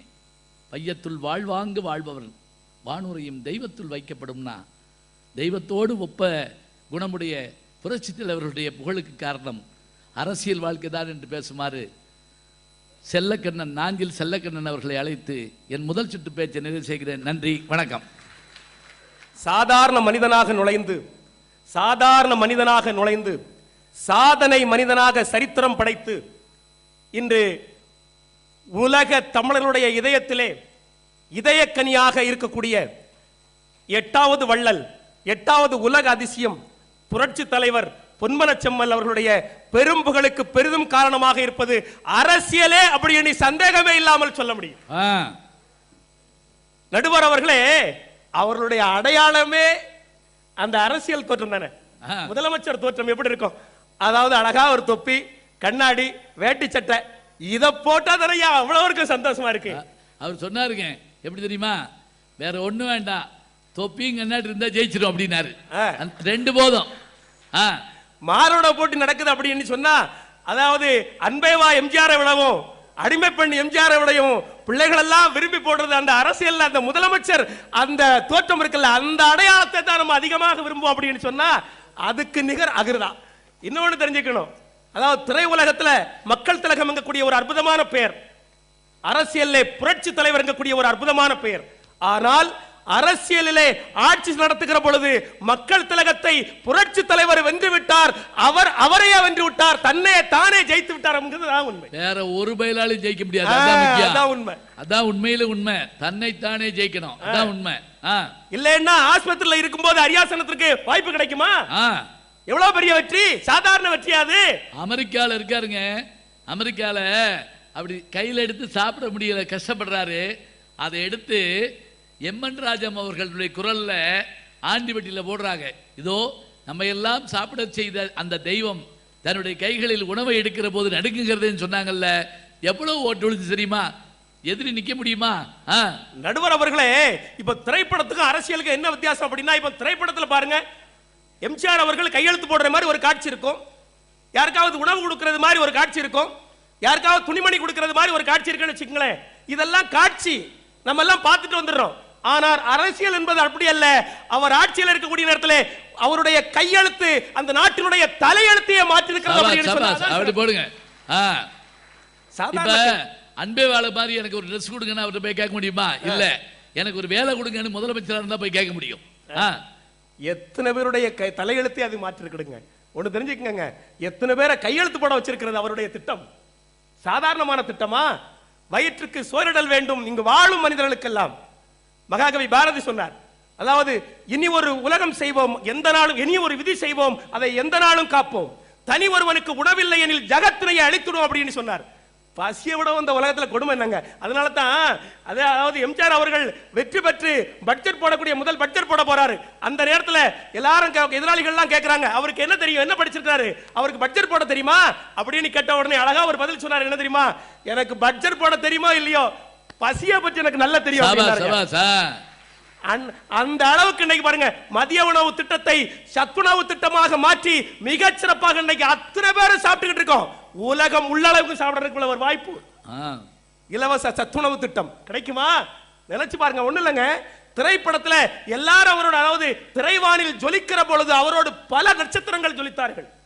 நடிகர் திலகம் சிவாஜி கணேசன் அவர்கள், ஜெமினி கணேசன் அவர்கள், அதே மாதிரி NS கிருஷ்ணன் அவர்கள், இப்படி பல நட்சத்திரங்கள் ஜொலித்தார்கள். பல நட்சத்திரங்கள் அவரோடு ஜொலித்தார்கள். ஆனால் அரசியலிலே ஆட்சி பீடத்தில் இருக்கிற பொழுதுதான் ராமச்சந்திரன் சாதாரண ராமச்சந்திரன் அல்லாமல் பூரண சந்திரனாக பிரகாசித்தார் அப்படின்னு சொன்னா அது அரசியல் தான். இன்னொன்று நடுவர் அவர்களே, தலைமுறை மாறிக்கிட்டு இருக்குல்ல. எம்ஜிஆர் சிவாஜி, அப்புறமா கமல் ரஜினி, விஜய் அஜித், அப்புறமா இப்போ இனி நாட்கள் மாற மாற தலைமுறைகள் மாற மாற என்ன ஆகும் அப்படின்னா, திரை மாறிக்கொண்டே இருக்கும், திரை மயக்கம் மாறிக்கொண்டிருக்கும், திரை மயக்கம் மாறிக்கொண்டிருக்கும். ஆனால் மாறாதது ஒன்று என்னனால் இலை மயக்கம் மாறாது. இலை மயக்கம் இன்னைக்கு மாறி இருக்கிறதா? நினைச்சு பாருங்க. எங்க தமிழுக்கு அவரே எவ்வளவு அற்புதமான தொண்டு. நீங்க சொன்னது மாதிரி 5 பல்கலைக்கழகங்கள், தொழுநோய் நோயாளிகளை தன்னுடைய பிள்ளையாக பாவித்து அந்த பிள்ளைகளை அரவணைத்த அன்னை தெரசா அவர்களுடைய பெயரில் அற்புதமான ஒரு பல்கலைக்கழகம். அதே மாதிரி சொல்லில் உயர்வு தமிழ் சொல்லே அப்படின்னு சொன்ன மகாகவி பாரதியாருடைய பெயரில் ஒரு பல்கலைக்கழகம். கண்ணல் பொருள் தரும் தமிழே நீ ஒரு பூக்காடு நான் ஒரு தும்பி அப்படின்னு சொல்லி பாடிய புரட்சி கவிஞர் பாரதிதாசனுடைய பெயரில் ஒரு பல்கலைக்கழகம். அழகப்பா யூனிவர்சிட்டி. அதே மாதிரி பாருங்க சென்னை பல்கலைக்கழகம். இப்படியெல்லாம் தமிழுக்கு உயிர் கொடுத்து கொண்டிருக்கிறார் அப்படின்னு சொன்னா, கல்விக்கு உயிர் கொடுத்து கொண்டிருந்தார் சொன்னா, இன்னைக்கு நாம அவரை போற்றி போடுறோம் அப்படின்னு சொன்னா காரணம் என்ன? திரைப்படத்தை விட அரசியல் தாங்க. நடுவர் அவர்களே, அவரை நினைச்ச உடனே எல்லாரும் சந்தோஷப்படுறோம். ஏன்னா அவர் அது தானா ஏற்படுத்திக்கிட்ட மக்கள் அல்ல, தானே வந்த மக்கள். அவரிடத்தில் அதாவது அவர் வருத்தி ஏற்படுத்திக்கிட்டது அல்ல, வந்த மக்கள் அவரை தேடி வந்தார்கள். ஒண்ணு இல்லைங்க, எத்தனை எத்தனை திட்டங்கள். ஒரு காலத்துல கிராமப்புறங்களுக்கெல்லாம் போக்குவரத்து வசதி கிடையாது. ஆனால் புரட்சி தலைவர் எம்ஜிஆர் அவர்களுடைய ஆட்சியில் காலத்தில் தான் கிராமம் கிராமமாக போக்குவரத்து வசதி செய்து கிராமத்தில் உள்ள அத்தனை கிராமவாசிகளும் பஸ்ல முதலாக ஏறும்போது எவ்வளவு சந்தோஷப்பட்டிருப்பார்கள். இலவச வேட்டி சேலை ஒண்ணு சொல்லிடுறீங்க, சொல்லி முடிச்சுங்க. இலவச வேட்டி சேலை, அதாவது பயங்கரமான பஞ்சம். ஒண்ணும் இல்ல, விவசாயிகளுக்கு பயிர் செய்யறதுக்கு வாய்ப்பு இல்ல, அறுவடை செய்யறதுக்கு வாய்ப்பு இல்ல, துணிமணி எடுக்கிறதுக்கு வாய்ப்பு இல்ல. பொங்கல் நெருங்கிட்டு தை வந்தாச்சு அப்படின்னா வழிபிறக்கும், தை பிறந்தால் வழிபிறக்கும் சொல்றது மாதிரி புத்தாடை கட்டுறதுக்கு வழி இல்லை. இது ஒரு பக்கம் கஷ்டம். இன்னொரு பக்கம் என்ன அப்படின்னா, நெசவாளர்கள் எல்லாம் துணியை நெய்து அப்படியே வச்சிருக்காங்க, வியாபாரம் போகல. அவங்களுக்கு அந்த மாதிரி ஒரு கஷ்டம். இவங்களுக்கு வாங்கும் திறன் இல்லை, அவங்களுக்கு விற்கக்கூடிய வாய்ப்பு இல்லாம போச்சு. இந்த ரெண்டு பேரையும் சந்தோஷப்படுத்தணுங்கிறதுக்காக என்ன பண்ணார் தெரியுமா? புரட்சி தலைவர் எம்ஜிஆர் அவர்கள் அற்புதமாக ஒரு திட்டம் போட்டார். அப்படின்னா, அதாவது நெசவு செய்து வச்சிருக்காங்க பாருங்க, அத்தனை துணிகளையும் அவரே வாங்கி பாவப்பட்ட அத்தனை பேருக்கும் இலவச வேட்டி சேலை அன்னைக்கு கொடுத்து அத்தனை பேரே சந்தோஷப்படுத்துறாரு அப்படின்னு சொன்னா இதை விட சிறப்பு. வாங்கினா அவங்க வாழ்வாங்க, கட்டினா இவங்க வாழ்வாங்க. ரெண்டையும் செய்வதற்கு ஒரு சட்டம் போட்டாரு, இலவச வேட்டி சேலை கொடுக்கும் திட்டம் வந்தது. அதனால தாங்க அரிஸ்டாட்டில் அற்புதமாக ஒன்று சொல்வார், நல்ல சட்டங்கள்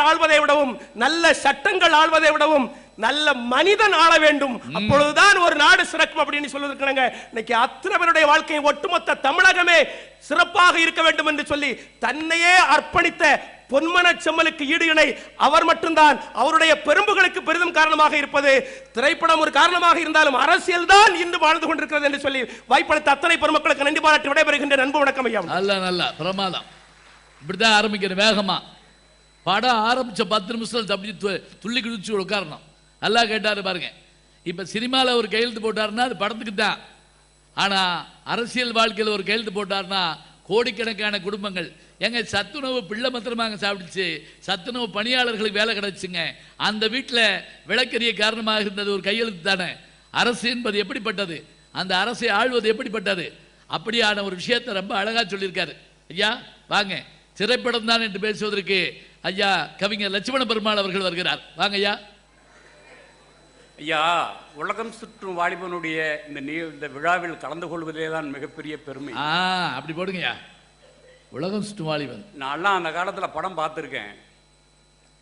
மக்கள் எம்ஜிஆரோடு சேர்ந்து ஒன்றிடுறாங்க. அந்த பார்த்ததோட காரணம் என்ன அப்படின்னா, அவர் நல்லதையே சொல்லுவார், நல்லதையே செய்வார், நல்லதுக்காகவே கட்டளையிடுவார். குடும்பத்தோட தைரியமா போய் பார்க்கலாம்யா. எங்க வீட்டு பிள்ளை படம் பார்த்துக்கிட்டு இருக்கோம்யா. நான் உட்காந்துருக்கேன், நீங்க சொன்ன மாதிரி மணல்ல தான் உட்காந்துருக்கேன். அந்த கோலை எம்ஜிஆரை நம்பியார் போட்டு அடிக்காரு. எனக்கு முன்னாடி உட்காந்து மூசு மூசு மூசுன்னு அழுகிறாரு.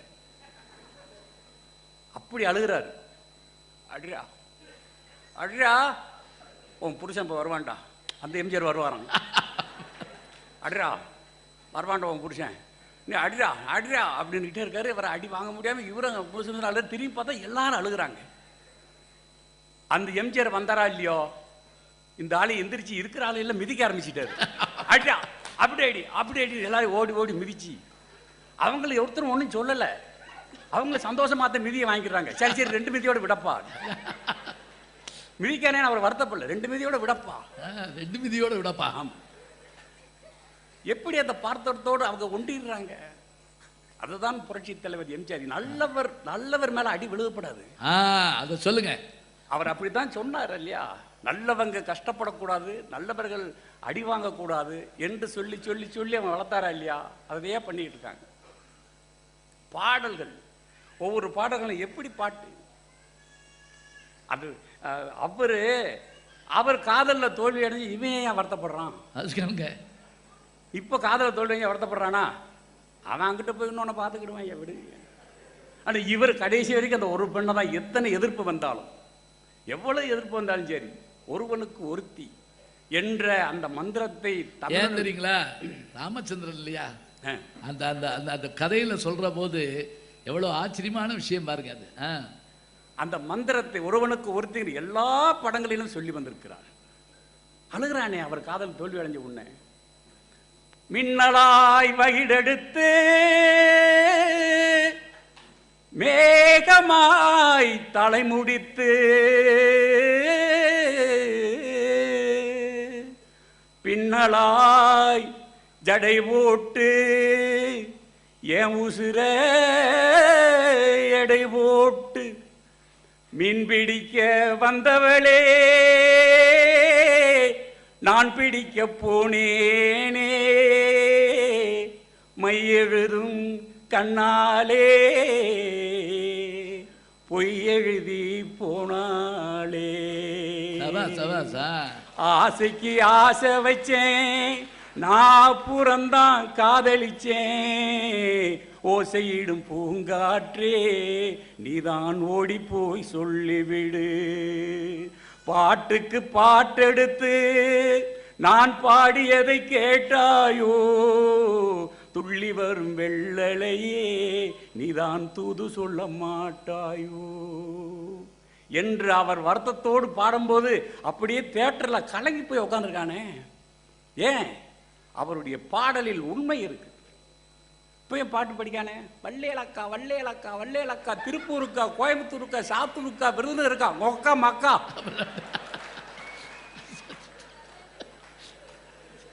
பாட்டு எப்படி படிக்கிற? இந்த பாட்டை ஒரு பிள்ளை பாடினா எவனாவது கேட்பானா?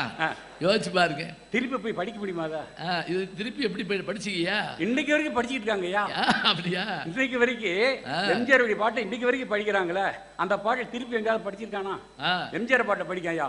உலகத்தில் திருடர்கள் சரிபாதி, ஊமைகள் குருடர்கள் அதில் பாதி. உலகத்தில் திருடர்கள் சரிபாதி, ஊமைகள் குருடர்கள் அதில் பாதி. கலகத்தில் பிறப்பதுதான் நீதி, மனம் கலங்காதே மதிமயங்காதே, கலங்காதே மதிமயங்காதே. என்னதான் நடக்கும் நடக்கட்டுமே, இருட்டினில் நீதி மறையட்டுமே, தன்னாலே வெளிவரும் தயங்காதே, தலைவன் இருக்கிறான் மயங்காதே, ஒரு தலைவன் இருக்கிறான் மயங்காதே. இதுல அவரு அப்படின்னாருல. ஆமா. அப்ப கேமரா கிட்ட போகும் பாத்திருக்கீங்களா? படம் நீங்க சரியா பார்க்க மாட்டேங்கிறீங்க. வர வர நீங்க திருப்பி நான் சொல்ற படம் பூரா திருப்பி பாருங்க. ஏன்னா எம்ஜிஆர் வெறும் நடிகர் இல்லைங்க, மிகச்சிறந்த கேமராமேன், மிகச்சிறந்த டைரக்டர், மிகச்சிறந்த தயாரிப்பாளர்.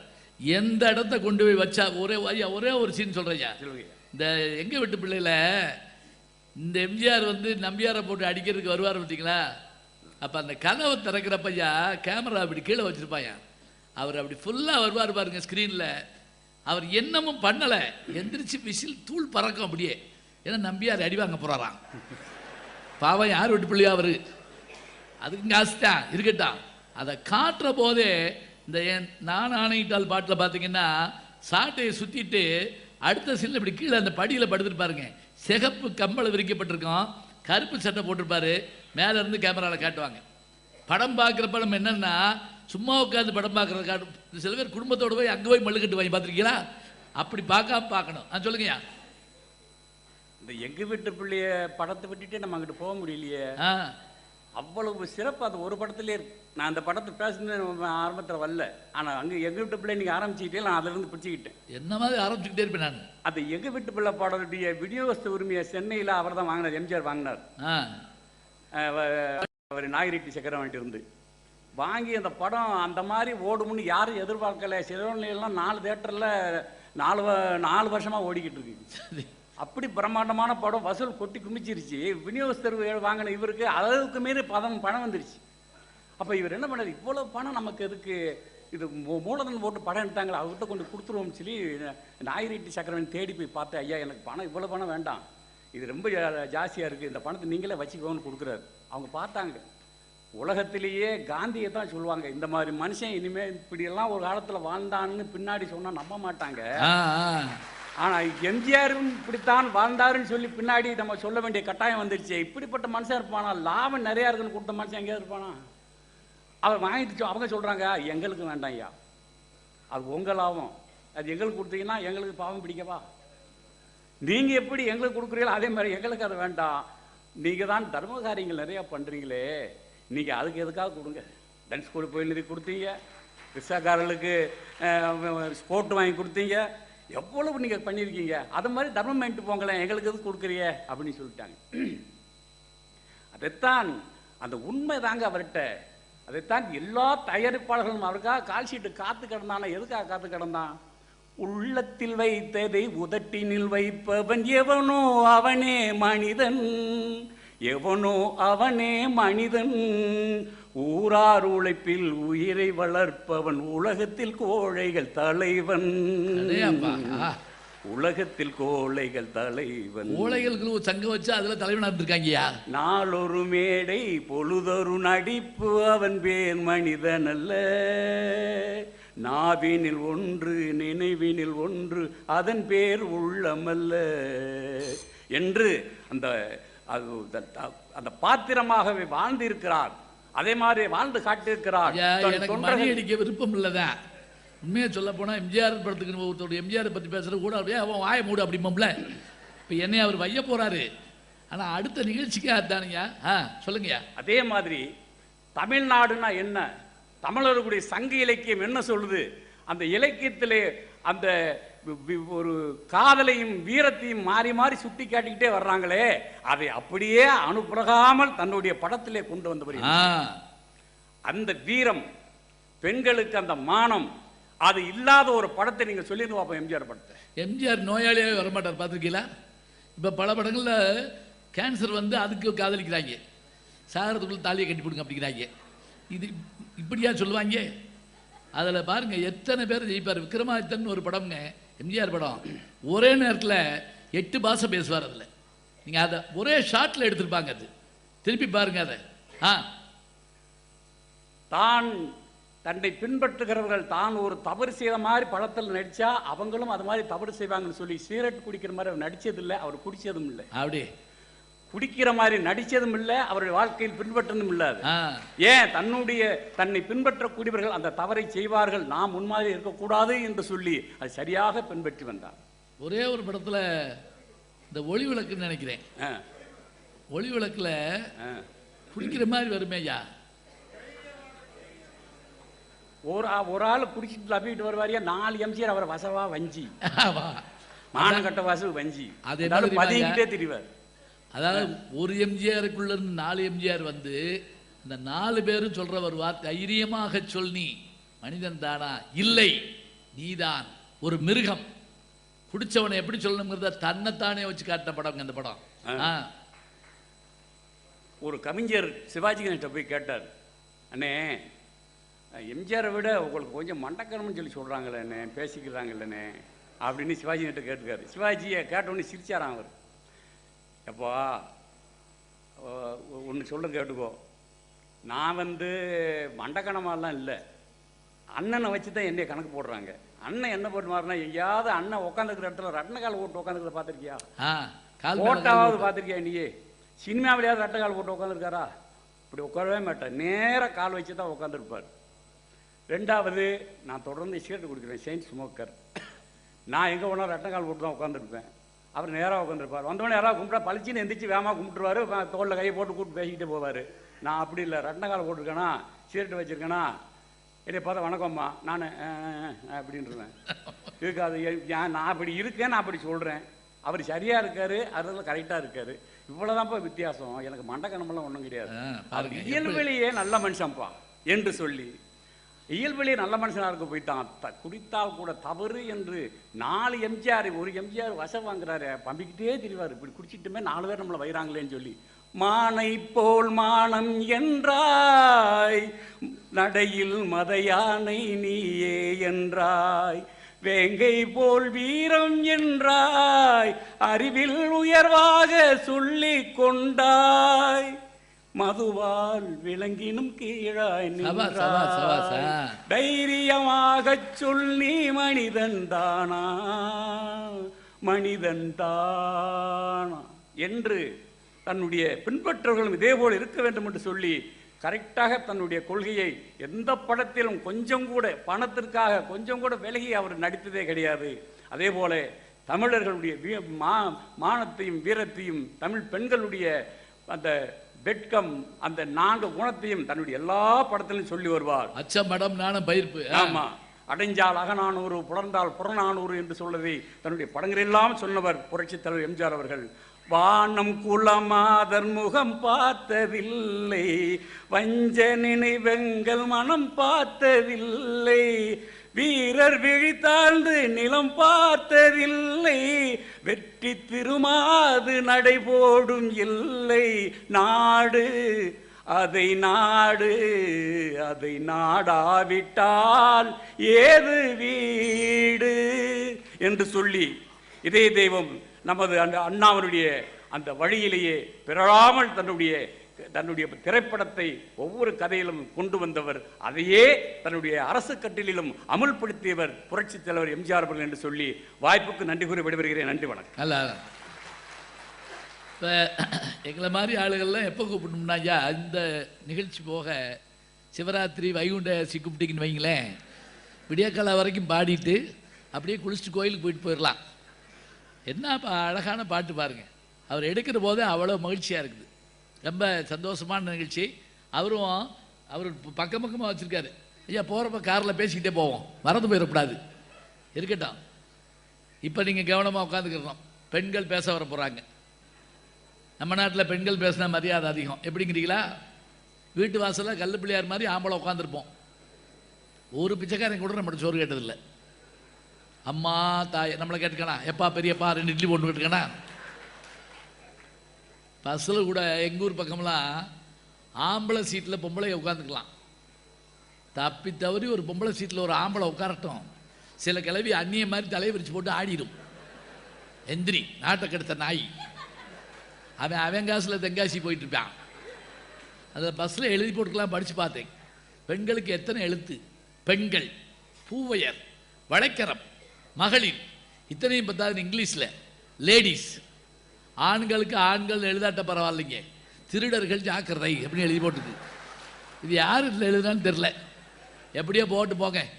பெண்கள் பேசணும். பெண்களுக்காக பல்கலைக்கழகத்தை உருவாக்கியவர்னு சொல்லியிருக்காங்கம்மா. பல்கலைக்கழக பேராசிரியர் மாதிரி நம்முடைய பேராசிரியர் டாக்டர் சங்கீதா அவர்கள் அரசியல் வாழ்க்கையில் தான் பொன்மன செம்மலுக்கு புகழை தருவது என்று பேச வருகிறார்கள். வாங்கம்மா. மிக அருமையான தலைப்பு. எம்ஜிஆரினுடைய நிலைத்த புகழுக்கு எது காரணம்? அரசியல் காரணமா இல்ல அவருடைய திரையுலக வாழ்க்கை காரணமா? அவர் திரையுலக வாழ்க்கையில் வெற்றி வாகை சூடினார் என்றால் அதற்கு காரணம் அவர் திரையுலகத்திலே திரைப்படங்களிலே செய்த அரசியல் வசனங்கள் காரணம். சாபாஸ், அப்படி சொல்லுங்கம்மா. அவர் படத்திலேயே முதல்ல கொண்டு வந்தார் அரசியலை. என்ன காமிச்சாரு பாருங்க. முதல் படம் மருதநாட்டு இளவரசி, கரெக்டாக அதை போட்டு காமிச்சாங்க. இனிமேல் உங்கள் ஆட்சி தான் அப்படிங்கிறாரு. இன்னைக்கு ஒரு டைரக்டர் பேச விடுவாரா அந்த மாதிரிலாம்? இன்னைக்கு வர மாதிரி பஞ்ச் டயலாக்லாம் இல்லைங்கய்யா. அன்னைக்கு அவர் பேசின அத்தனை பஞ்ச் டயலாகுமே அரசியல் சார்ந்த மக்களுக்காக பேசியவை. எம்ஜிஆர் கட்சி பிரவேசமான போது எம்ஜிஆருக்கு கொடி செஞ்சாங்க கட்சிக்காக.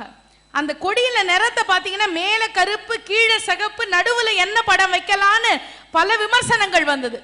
ஆனா கடைசியில எம்ஜிஆர் சொன்னார், நடுவுல என்ன தெரியுமா வைங்க, அண்ணாவை கொண்டு வந்து நடுவுல வைங்க கொடியிலன்னாரு.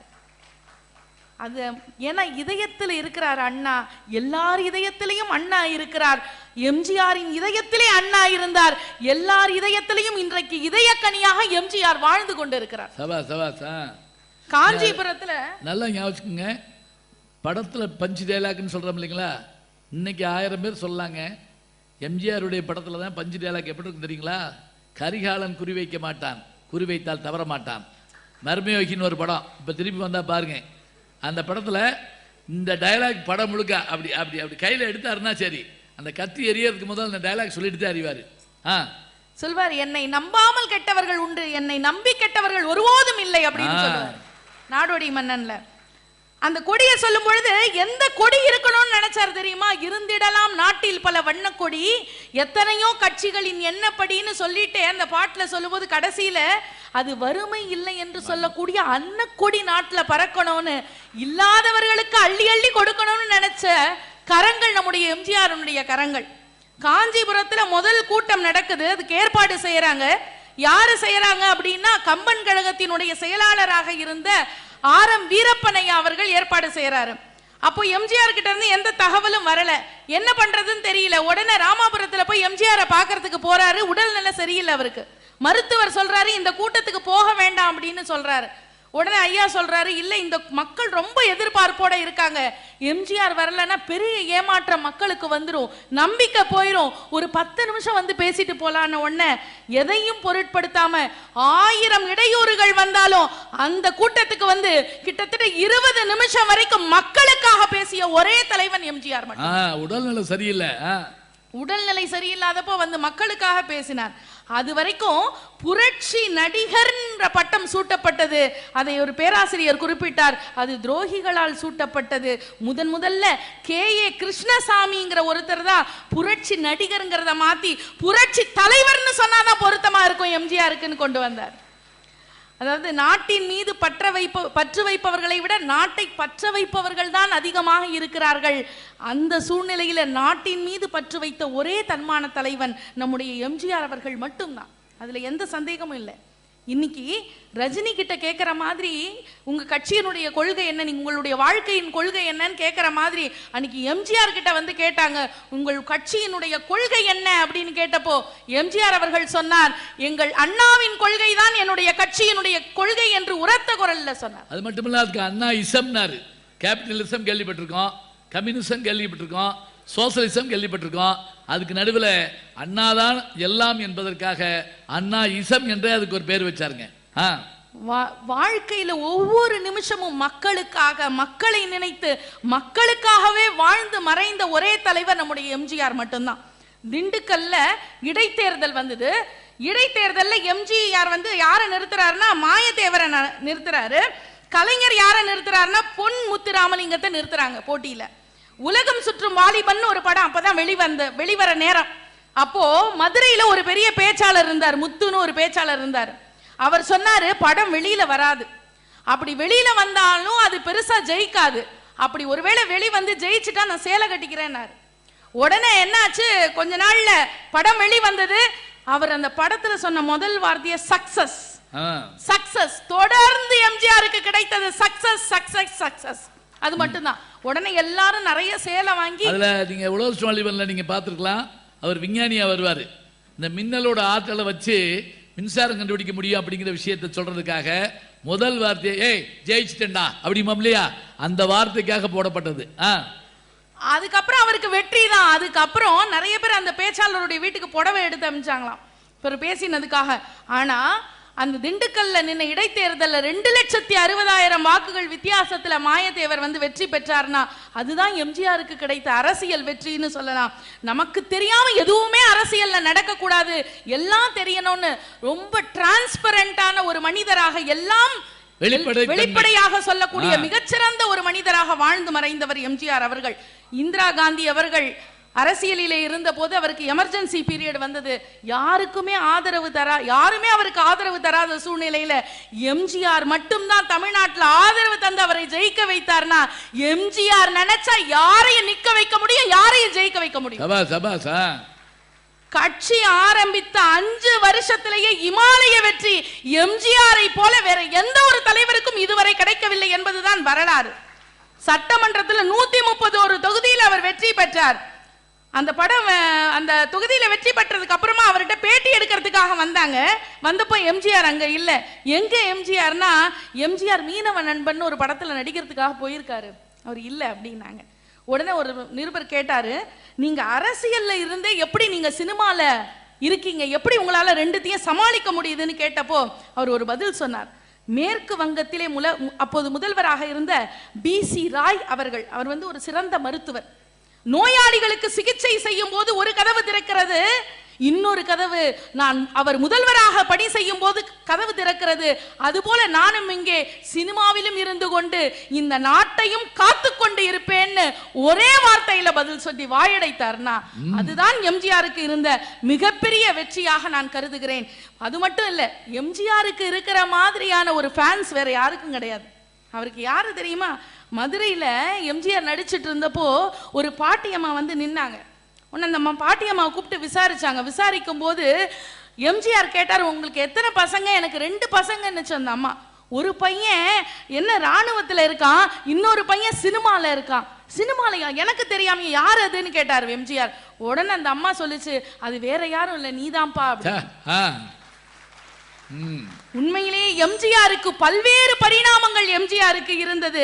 ரசிகர்களுக்கு தலைவனாக, ஏழைகளுக்கு இரட்சகனாக, எதிர்க்கட்சிகளுக்கு சிம்ம சொப்பனமாக, பட தயாரிப்பாளர்களுக்கு லாப தேவனாக, வறியவர்களுக்கு வள்ளலாக, தமிழ்நாட்டிற்கே அவர்தான், தமிழ்நாட்டு பாட்டிகளுக்கெல்லாம் அவர்தான் கடவுளாக என்று சொல்லக்கூடிய அளவிற்கு தமிழ்நாட்டுக்கே கடவுளாக இருந்து, ஏனென்றால் கொடுத்து கொடுத்து சிவந்த கரம் அவருடைய கரம், எப்பொழுதும் இல்லை என்று சொல்லாமல் கொடுக்கக்கூடிய வள்ளல் குணம் படைத்த ஒரு தன்மை கொண்டதனால்தான் அவரை வைகையாரும் பொன்னியாரும் வற்றி போனாலும் தீராத வற்றாறு எம்ஜிஆரினுடைய வரலாற்றில் அவர் செய்த தொண்டு என்று சொல்லலாம். அதனால்தான் வாலி அவர்கள் சொன்னார்கள், இன்று படத்தை நிரப்புவதற்கு பலர் இருக்கிறார்கள், ஆனால் அரசியலில் உன்னுடைய இடத்தை நிரப்புவதற்கு இதுவரைக்கும் யாரும் இல்லை என்று சொன்னார். நான் மனிதர்களில் நடிகனை பார்த்திருக்கிறேன், முதலாக நடிகனில் மனிதனை பார்க்கிறேன் என்று சொன்னார். அதுதான் எம்ஜிஆர் அவர்களுக்கு கிடைத்த வெற்றி. இன்றைக்கு நடிக்க வந்தவர்கள் எல்லாம் ஆட்சிக்கு வருகிறார்கள். அன்றைக்கு ஆட்சிக்கு வந்தவர்கள் எல்லாம் நடித்தார்கள். இன்றைக்கு ஆட்சிக்கு வந்தவர்கள் எல்லாம் நடித்துக் கொண்டிருக்கிறார்கள். அன்றைக்கு ஆட்சிக்கு வந்தவர்கள் எல்லாம் நடித்தார்கள். அந்த பட்டியலிலே எம்ஜிஆருக்கு நிகர் எம்ஜிஆர் மட்டும்தான் என்று சொல்லக்கூடிய அளவிற்கு பசித்தோருக்கு உணவு அளித்தார், பிணித்தோருக்கு மருந்தளித்தார். அந்த மனிதநேயம் தான் அரசியலிலே அவரை பிரவேசிக்க வைத்தது. அந்த அரசியல் தொண்டுதான் இதுவரை நாம் அவரை பற்றி பேசினால் கைத்தட்டுகிறோமே, மக்கள் மனதில் இதயக்கனியாக இருக்கிறார். அதற்கு காரணம் அவர் செய்த அரசியல் தொண்டுதான் மக்கள் மனதில் இன்னும் வேரூன்றி இருக்கிறது என்ற காரணத்தினால் அவருடைய நிலைத்த புகழுக்கு காரணம் அவருடைய அரசியல் தொண்டுதான் என்று சொல்லி நடுவர் அவர்கள் எங்கள் அணிக்கே தீர்ப்பு தருவார். ஏனென்றால் தமிழ்நாட்டில் ஹரிச்சந்திரனுக்கு பிறகு உண்மையை பேசக்கூடிய ஒரே நல்ல நடுவர் எங்களுடைய நடுவர் என்கிற காரணத்தால் எங்கள் அணிக்கே தீர்ப்பு தர வேண்டும் என்று சொல்லி நல்ல வாய்ப்புக்கு நன்றி கூறி விடைபெறுகிறேன். நன்றி, வணக்கம். நல்லா பிரபாதம். பாருங்க, தீர்ப்பு எப்படி தரணும்னு கேட்டு வாங்கிட்டு போறாங்கன்னு பார்த்தீங்களா?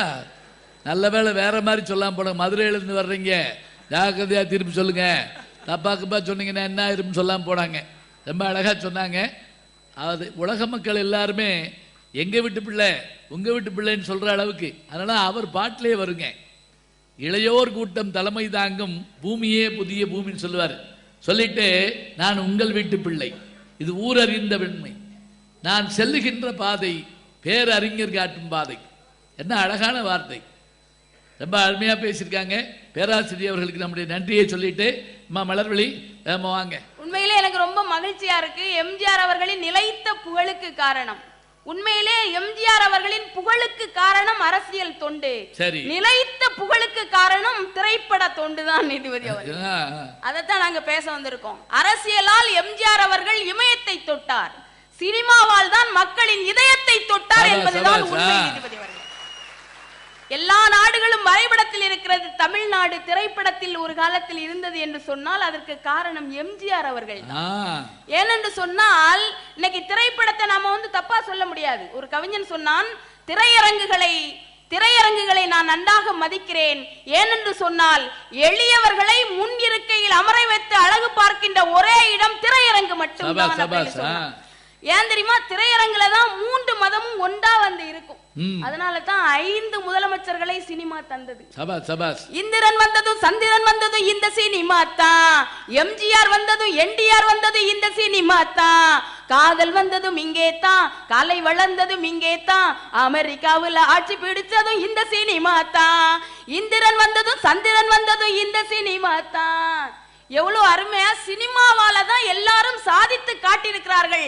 எம்ஜிஆர் அவர்கள் சாதித்ததும் சினிமா துறையில் தான் என்பதுதான் உண்மை. சினிமால ஒரு இடத்துக்கு ட்ரெஸ் பண்ண தெரியுமா முதல்ல? ஆமா, அவர்கள் அவர்கள் சொன்ன வசனங்களை எல்லாம் சினிமாவால் தானங்க தந்தார். அதை சொல்லுங்க. கத்தி பிடித்து சண்டை போடவும் தெரியும், களைப்பை பிடித்து உழவும் தெரியும் என்று காட்டியது சினிமாவுல தானங்க காட்டினாரு. எத்தனை கொடி இந்த நாட்டில் பறந்தாலும் அன்னக்கொடி பறக்க வேணும்னு எங்க சொன்னாரு? சினிமால தானங்க சொன்னாரு. மீட்டிங்ல சொன்னாரு. ஆமா, இன்னைக்கு அரசு என்பது நகத்தை விட சிறியது, ஆனால் இந்த ஜகத்தை விட பெரியதுன்னா.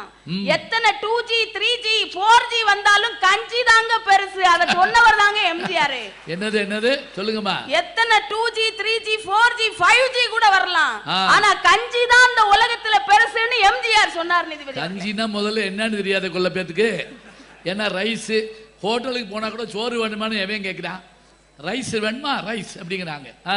இருந்திடலாம் நாட்டில் பல வண்ண கொடி, எத்தனையோ கட்சிகளின் எண்ணப்படி பறக்க வேண்டும் என்றும் ஒரே சின்ன கொடி, அது பஞ்சம் இல்லை என்னும் அன்ன கொடி, பஞ்சம் இல்லை என்னும் அன்ன கொடி. விவசாயி விவசாயி கடவுள் என்னும் முதலாளி, கண்டெடுத்த தொழிலாளி விவசாயி விவசாயி. புதுமையில் புகழ் படைத்தவள் புரட்சி தலைவர் எம்ஜிஆர் அவர்கள். நீதிபதி அவர்களே, எம்ஜிஆரின் தோற்றத்திற்கும் எதிரிகள் தோற்றதற்கும் தொடர்பு உண்டு. எப்படி எப்படி? எம்ஜிஆருடைய தோற்றத்திற்கும் எம்ஜிஆரின் தோற்றத்திற்கும் எதிரிகள் தோற்றதற்கும் தொடர்பு உண்டு. எப்படி? அவருடைய தொப்பியின் வண்ணம் தான் அவருடைய எண்ணம், அவருடைய கண்ணாடியின் குளுமைதான் அவருடைய இதயம், அப்படி அவருடைய இளமை புன்சிரிப்பு தான் அவருடைய செயல் வேகம். கருணை இருந்தால் வள்ளலாகலாம், கடமை இருந்தால் வீரனாகலாம், பொறுமை இருந்தால் மனிதனாகலாம், இந்த மூன்றும் இருந்தால் தலைவனாகலாம். நல்ல நல்ல பிள்ளைகளை நம்பி இந்த நாடே இருக்குது தம்பி. என்றைக்குமே அவர் என்னுடைய ஆட்சின்னு அரசியல்ல சொன்னதே கிடையாது. நீதிபதி அவர்களே, மலர் தன் வாசம் பற்றி பேசுவதில்லை, மரம் தன் நிழல் பார்க்க குனிவதில்லை, தென்றல் தன் குளிர்மை கண்டு வியப்பதில்லை, கதிரவன் தன் பிரகாசம் கண்டு அலட்டிக் கொள்வதே இல்லை, ஆறு தன் ஆழம் பற்றி அலட்டிக் கொள்வதே இல்லை. அதுபோலத்தான் புரட்சி தலைவர் எம்ஜிஆர் அவர்கள் தன் புகழை என்றுமே சொல்லதில்லை. என்னுடைய ஆட்சி அல்ல, இது அறிஞர் அண்ணாவின் ஆட்சின்னு தான் சொல்லுவார். அதுபோலதான் நேற்று இன்று நாளைன்னு ஒரு திரைப்படத்தில் சொல்லுவாரு, மக்களா கொடுத்தாதான் அதுக்கு பேரு பட்டம், நாமளா போட்டுக்கிட்டா அதுக்கு பேரு தம்பட்டம்டா அப்படின்னு சொல்லுவாரு. அதனாலதான் அறிஞர் அண்ணா சொன்னாரு, தம்பி ராமச்சந்திரன் அவர்கள் கழகத்தின் கண்மணி, கலை உலகத்தின் நன்மணி, குணத்தில் தங்கம், கொதித்தால் சிங்கம் அப்படின்னு சொன்னாரு. வாழ்ந்தவர் கோடி மறைந்தவர் கோடி, மக்களின் மனதில் நிற்பவர் யார்? மாபெரும் வீரர் மானம் காப்போர், சரித்திரம் தனிலே நிற்கின்றார். அச்சம் என்பது மடமையடா, அஞ்சாமை திராவிடர் உடமையடா. ஆட்சியை கூட எப்படி அமைய வேண்டும்? இந்த பாட்டு கேட்டுக்கிட்டு நம்ம குதிரையில போற மாதிரி இருக்கும், பாத்திருக்கீங்களா? சைக்கிளோட சரியா போட தெரியாது நமக்கு, ஆனா அந்த குதிரை போற வேகம் மாதிரியே இருக்கும் அந்த சவுண்ட். அப்படியான பாட்டு அது. அதுல சரித்திரத்தை இப்ப நாங்க சொல்லி கொடுப்போங்க, சாய்ஸ்ல விட்டுருவாங்க, வாத்தியார் சொல்லி கொடுப்போம், அதை பத்தி கவலைப்பட மாட்டான். ஆனா பாட்டுல வரணும். இமயவரம்பில் மீன் கொடி ஏற்றி இசைப்பட வாழ்ந்தான் பாண்டியனே அப்படின்னா, இமயத்துல போய் மீன் கொடியை பொறித்தான் பாண்டிய மன்னன்கிறத வரலாற்று ஆட்சியை சொல்லி கொடுத்தா மறந்து போகுது. கனக விசேரின் முடித்தலை நெறித்து கல்லினை எடுத்தான் சேரமகன், இமய வரம்பில் மீன் கொடி ஏற்றி இசைப்பட வாழ்ந்தான் பாண்டியனே. சேர சோழ பாண்டியர்களை பற்றி சொல்லணும்னா கண்ணாசு வேணும், விஸ்வநாதன் வேணும், டிஎம்எஸ் வேணும், எம்ஜிஆர் வேணும். முக்கியமா ஞாபகம் வச்சுக்கோங்க. இதை வேற யாராவது பாடின, இப்போ நான் ஆணையிட்டால் அது நடந்து விட்டால்னு எம்ஜிஆர் பாடினா தானே ஒத்துக்கிடுவான். யாராவது வேற யாரும் பாடின வேலையை பாடுறா போய் அப்படின்ற ஒரே வார்த்தையில. எம்ஜிஆர் அவர்களுக்கு சிறந்த விளக்கம் என்னவென்று சொன்னால் மினிமம் கேரண்டி ராமச்சந்திரன். எந்த படம் எடுத்தாலும் அவருக்கு வெற்றி தான். நீதிபதி அவர்களே, ஒரு கையில் சாட்டையும் இன்னொரு கையில் வாலி பாட்டையும் வைத்துதான் அவர் ஆட்சி நடத்தினார் என்று சொன்னால் அது மிகையாகாது. நீதிபதி அவர்களே, மதுரையில ஐயா உங்களுக்கு தெரியும், நாடோடி மன்னன் படம் வெகு சிறப்பா ஓடி தங்கத்துல கத்தி கொடுக்குறாங்க. அப்ப டிஎஸ் துர்ராஜ்னு சொல்லக்கூடிய ஒரு அற்புதமான நடிகர், சிரிப்பு நடிகர், அவர் மேடையில் சொல்றாருங்க, எம்ஜிஆர்னா என்னன்னா மேன் ஆஃப் கோல்டு அப்படிங்கிறாரு. எம்ஜி அப்படிங்கிறதுக்கு அது சொல்றாரு அழகான வார்த்தையை. அதான் சொன்னாங்க, வடக்கே கங்கை ஆறு, தெற்கே காவிரி ஆறு, வாழும் போதே வரலாறு படைத்த ஒரு ஆறு, அதுதான் எம்ஜிஆர் என்று சொன்னால் மிகையாகாது நீதிபதி. அது ஒரு ஆறு தான். ஆமா, ஏனென்று சொன்னால் தேனி பக்கத்துல ஒரு பொதுக்கூட்டத்திற்கு எம்ஜிஆர் அவர்கள் போறார். அப்போ ஒரு பாட்டி முண்டி அடிச்சுக்கிட்டு அவரை பாக்குறதுக்காக வர்றாங்க. உடனே அந்த பாட்டியை முன்ன விடுங்கப்பா அப்படின்னு சொல்லி பாட்டி கிட்ட எப்படிமா இருக்கீங்க அப்படின்னு கேட்கிறார். நல்லா இருக்கேன்ப்பா, நீ இருக்கும்போது எனக்கு என்ன ராசா குறை, நான் நல்லா இருக்கேன்ப்பா, நீயும் நல்லா இருக்கணும்ப்பா, நீ நல்லா இருந்தா நாங்க நல்லா இருந்த மாதிரி. ஆனா ராசா, இந்த நம்பியார் பயல்கிட்ட மட்டும் சித்த சாக்கிரதையா இரு ராசா அப்படின்னு சொல்லுதுன்னா அந்த பாட்டி அவருக்கு சினிமாவை எப்படி உணர்ந்து பார்த்திருக்கோம் நீதிபதி அவர்களே. நம்பியார் மட்டும் அந்த வீட்டு பக்கம் வந்திருக்கட்டும். அப்பெல்லாம் வீரப்பாவு நம்பியார் வாங்குற வைய பார்த்தீங்கன்னா, நல்ல வேளை அவர் குருசாமி ஐயப்பன் கோயிலுக்கு போயிட்டு வந்தார். அப்புறம் பேரக்கீரை மாற்றி குருசாமின்ட்டாங்க. இல்லாட்டி அப்படி மண்ணை வாரி தூத்து வாங்கிங்க அப்படியே. அதில் ஒருத்தர் படம் பார்த்து, எங்கள் வீட்டு பிள்ளை படம் பார்த்து வந்து பாதி படத்தை கட் பண்ணிட்டாங்க அப்படின்னாரு. இல்லையா, எல்லாம் இருந்துச்சுன்னா 39 தடவை அடிப்பார் எம்ஜிஆர், இதில் 37 தடவை அடிக்க. இதெல்லாம் எண்ணிருக்காங்க உட்காந்து நாட்டில். வரியத்தான் பார்ப்போம், வரி வரியாக பார்த்துருக்காங்க. ஒளிவிளக்குன்னு ஒரு திரைப்படம், அதுல நரிக்குறவர்களுக்காக பாடல் எழுதிப்பார். கண்ணாலே ரகசியம் பேசிக்கிட்டோம், நாங்க 2 பேரும் காதல் வலை வீசிக்கிட்டோம், சிக்க நம்ம கல்யாணம் முடிச்சுக்கிட்டோம், அதை சீர்திருத்த முறையில நடத்திவிட்டோம், பெத்தாலும் 1-2 பெத்து போடுவோம், அதுக்கு ஒற்றுமையா 2 பேரும் பாடுபடுவோம், ஊதாரி பிள்ளைகளை பெக்க மாட்டோம், அது ஊரு வம்பு வாங்கும்படி வைக்க மாட்டோம், நாங்க புதுசா கட்டிக்கிட்ட ஜோடிதானங்க, நாங்க பாட்டு படிக்கும் பானம் பாடிதானங்க, நாங்க புதுசா கட்டிக்கிட்ட ஜோடிதானங்க, நாங்க பாட்டு படிக்கும் பானம் பாடிதானங்க, ஏ தமுக்கடி பாண்டியாலோ டமுக்கடிப்பான் ஆயாலோ ஏ ஜிங்கா அப்படின்னு சொல்லி மக்கள் மகிழ்ச்சி பெறுகின்ற அளவிலே உழைப்பில் சிரிப்பவன் எவனோ அவன்தான் நல்ல மனிதன் என்பதனை சினிமா மூலமாக எல்லா கருத்துக்களையும் சொல்லி மக்கள் மனதிலே இடம்பெற்ற ஒரே தலைவர் எம்ஜிஆர் அவர்கள் மட்டும்தான் என்று கூறி, அவருடைய நிலைத்த புகழுக்கு காரணம் திரைப்படம் தான் என்று கூறி அருமையான வாய்ப்புக்கு நன்றி கூறி அமைகிறேன். நன்றி, வணக்கம். நம்முடைய வணக்கத்திற்கும் பாராட்டுதலுக்கும் உரிய வேந்தர் ஐயா அவர்கள், உண்மையிலே ஐயா எங்களுக்கு ரொம்ப மிக பெருமையா இருக்குது ஐயா. இப்படியான ஒரு சபை, இப்படியான ஒரு கோவில், இப்படியான ஒரு ஆலயம். நான் இங்கே வரதுக்கு முதல்ல சொல்லிட்டு இருந்தேன், ஐயா அவர்கள் அயல் நாடுகளில் டாக்டர் பட்டம் வாங்கியவர்கள், அயலகங்களில் இருக்கக்கூடிய பல்கலைக்கழகத்தெல்லாம் பார்த்தவங்க. அதன் காரணமாக இங்கே உள்ள நுழையிற போதே அயலகத்தில் இருக்கிறோமோ அயல் நாட்டில் இருக்கிறோமோ என்ற எண்ணம் வர்ற அளவுக்கு இந்த பல்கலைக்கழகத்தை உருவாக்கி இருக்கிறார்கள். கல்வி கோயிலை உருவாக்கிய வேந்தர் அவர்களுக்கு எங்களுடைய அன்பான வாழ்த்தையும் வணக்கத்தையும் சொல்லி, நான் எந்த நாட்டுக்கு போனாலும் முதல்ல போகிறது என்னன்னா, அந்த நாட்டினுடைய பல்கலைக்கழகத்துக்கு போவேன், அடுத்து நூலகத்துக்கு போவேன். இந்த 2ஐயும் பார்த்துட்டு வந்துட்டாலே எல்லா கோயிலையும் பார்த்துடலாம். என்ன, அமெரிக்காவில் கூப்பிட்டு போய் இது 300 வருஷ பழசு, இது 200 வருஷ பழசுன்னு காட்டுவாங்க. எனக்கு சிரிப்பாக வரும். எங்கள் ஊருக்கு வாஜா 1000 வருஷ பழசு 1000 வச்சிருக்கோம்யா நாங்கள். அப்படியான பாரம்பரிய மிக்கவங்க நாங்கள் அப்படி நினைப்போம். இங்கே வருகின்றிருக்கிற தன்னுடைய வாழ்நாள் முழுவதும் திரையுலகத்திற்காகவே எல்லா செயல்களிலும் வெற்றி கண்டு கொண்டிருக்கிற இயக்குனர் திலகம் ஐயா எஸ்பி முத்துராமன் அவர்கள் வந்திருக்கிறார்கள். அவர்களுக்கு நம்முடைய அன்பு பாராட்ட தெரிவிக்கணும். அதே போல கவிஞர் ஐயா முத்துலிங்கம் அவர்கள் தினமணியில் கொண்டாட்டம்னு ஒரு பகுதி எழுதுகிறாருங்க. நீங்கள் மறக்காமல் அதை தயவு செஞ்சு படிச்சுட்டு வாங்க. எவ்வளவு செய்தி, ஒரு நான் படித்ததை அவர் சொன்னதே சொல்கிறேன், அழகாக அது கேட்க கேட்க நமக்கு அவ்வளோ மகிழ்ச்சியாக இருக்குதுங்க. இப்போ ஒன்றும் இல்லை, அரசியலாக திரைப்படமோ இதெல்லாம் பேசுவோம். அதுக்கு முதல்ல எம்ஜிஆர் அவர்களை பற்றி பேசுகிறதா இருந்தால் பேசிக்கிட்டே உட்காந்துருக்கலாம் விடிய காலம் வரைக்கும். நான் சொல்கிறத சில விஷயங்கள் மாற்றம் இருந்தாலும் உங்கள்கிட்ட கேட்டுக்கிறேன் அப்புறமேலே. ஏன்னா நீங்கள்லாம் பழகினவங்க, அவங்கள பார்த்தவங்க, நாங்கள்லாம் வெறும் படித்தவங்க. அந்த மாதிரி பிஆர் பந்துலு அவர்கள் கர்ணன் படம் எடுத்தவர், கப்பலோட்டி தமிழன் எடுத்தவர், சிவாஜி அவர்களை வச்சு நிறைய படம் எடுத்தவர். எம்ஜிஆர் அவர்களை வச்சு ஒரு படம் எடுக்கணும்.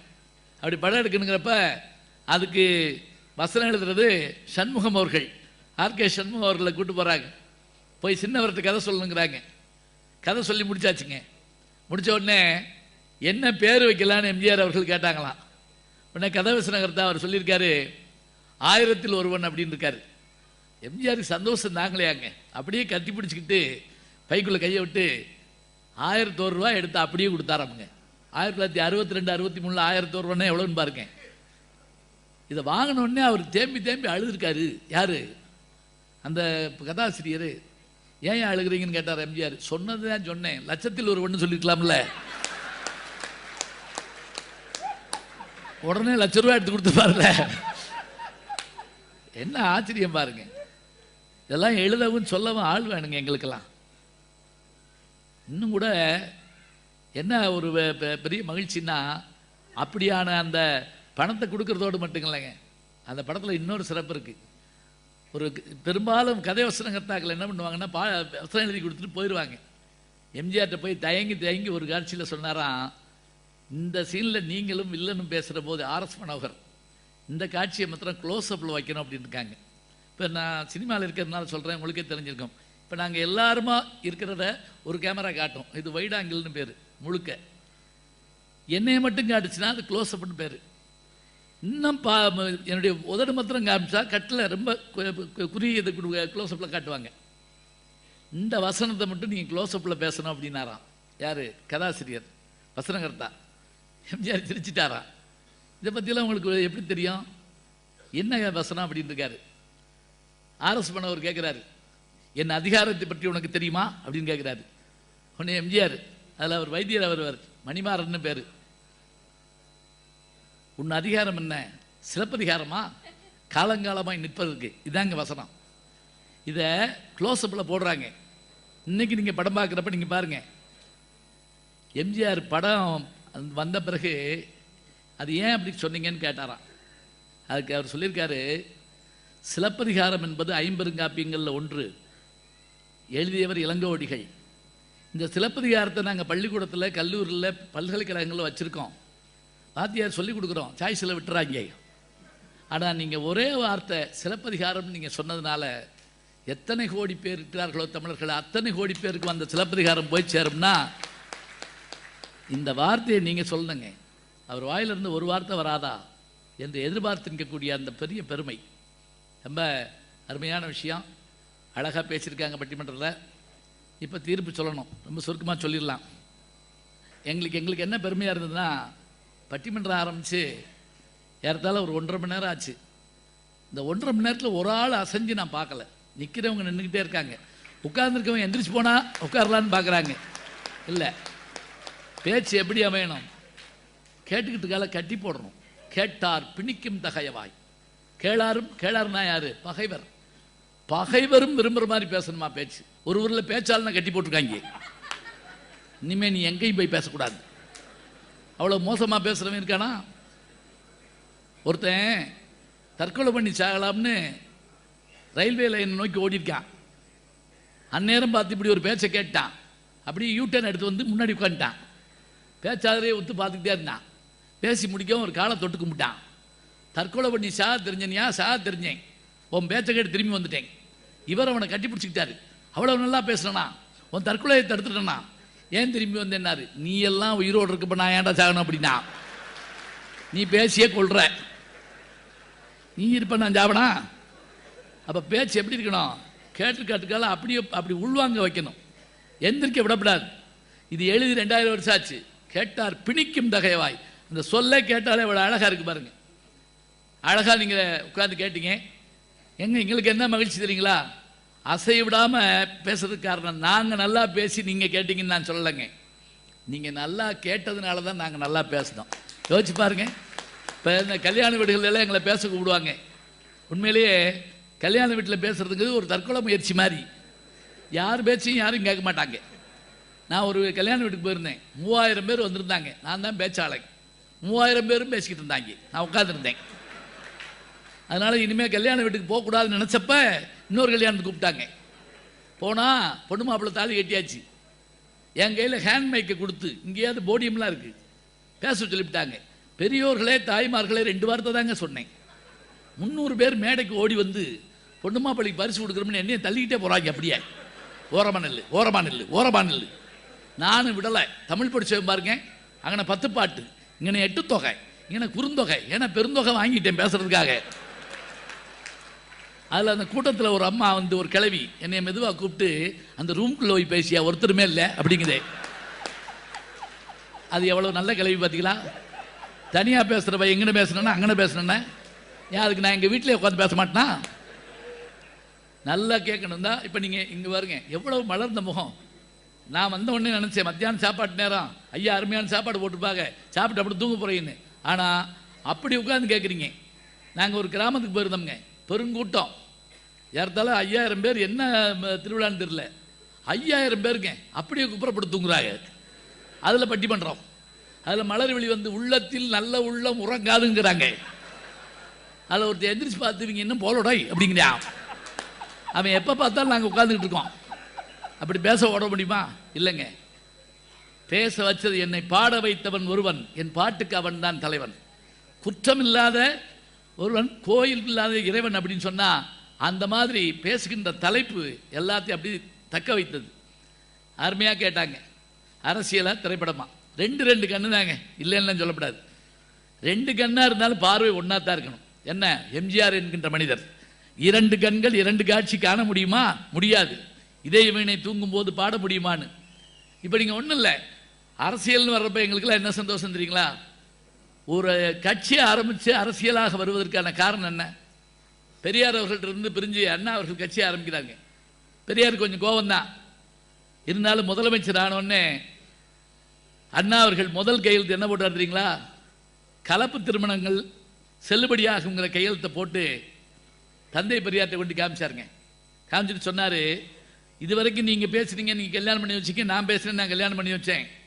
இதை கையெழுத்தா போடுற போது, இது சட்டமாகிற போது, இந்த சட்டத்தின்படி என்ன ஆகுதுன்னு கேட்டால், இனிமேல் எல்லாரும் சௌரியமாக இருப்பாங்கன்னு சொன்னால், சட்டம் போடுவதற்கு கையெழுத்து போடுவதற்கு நாம் என்ன செய்யணும்?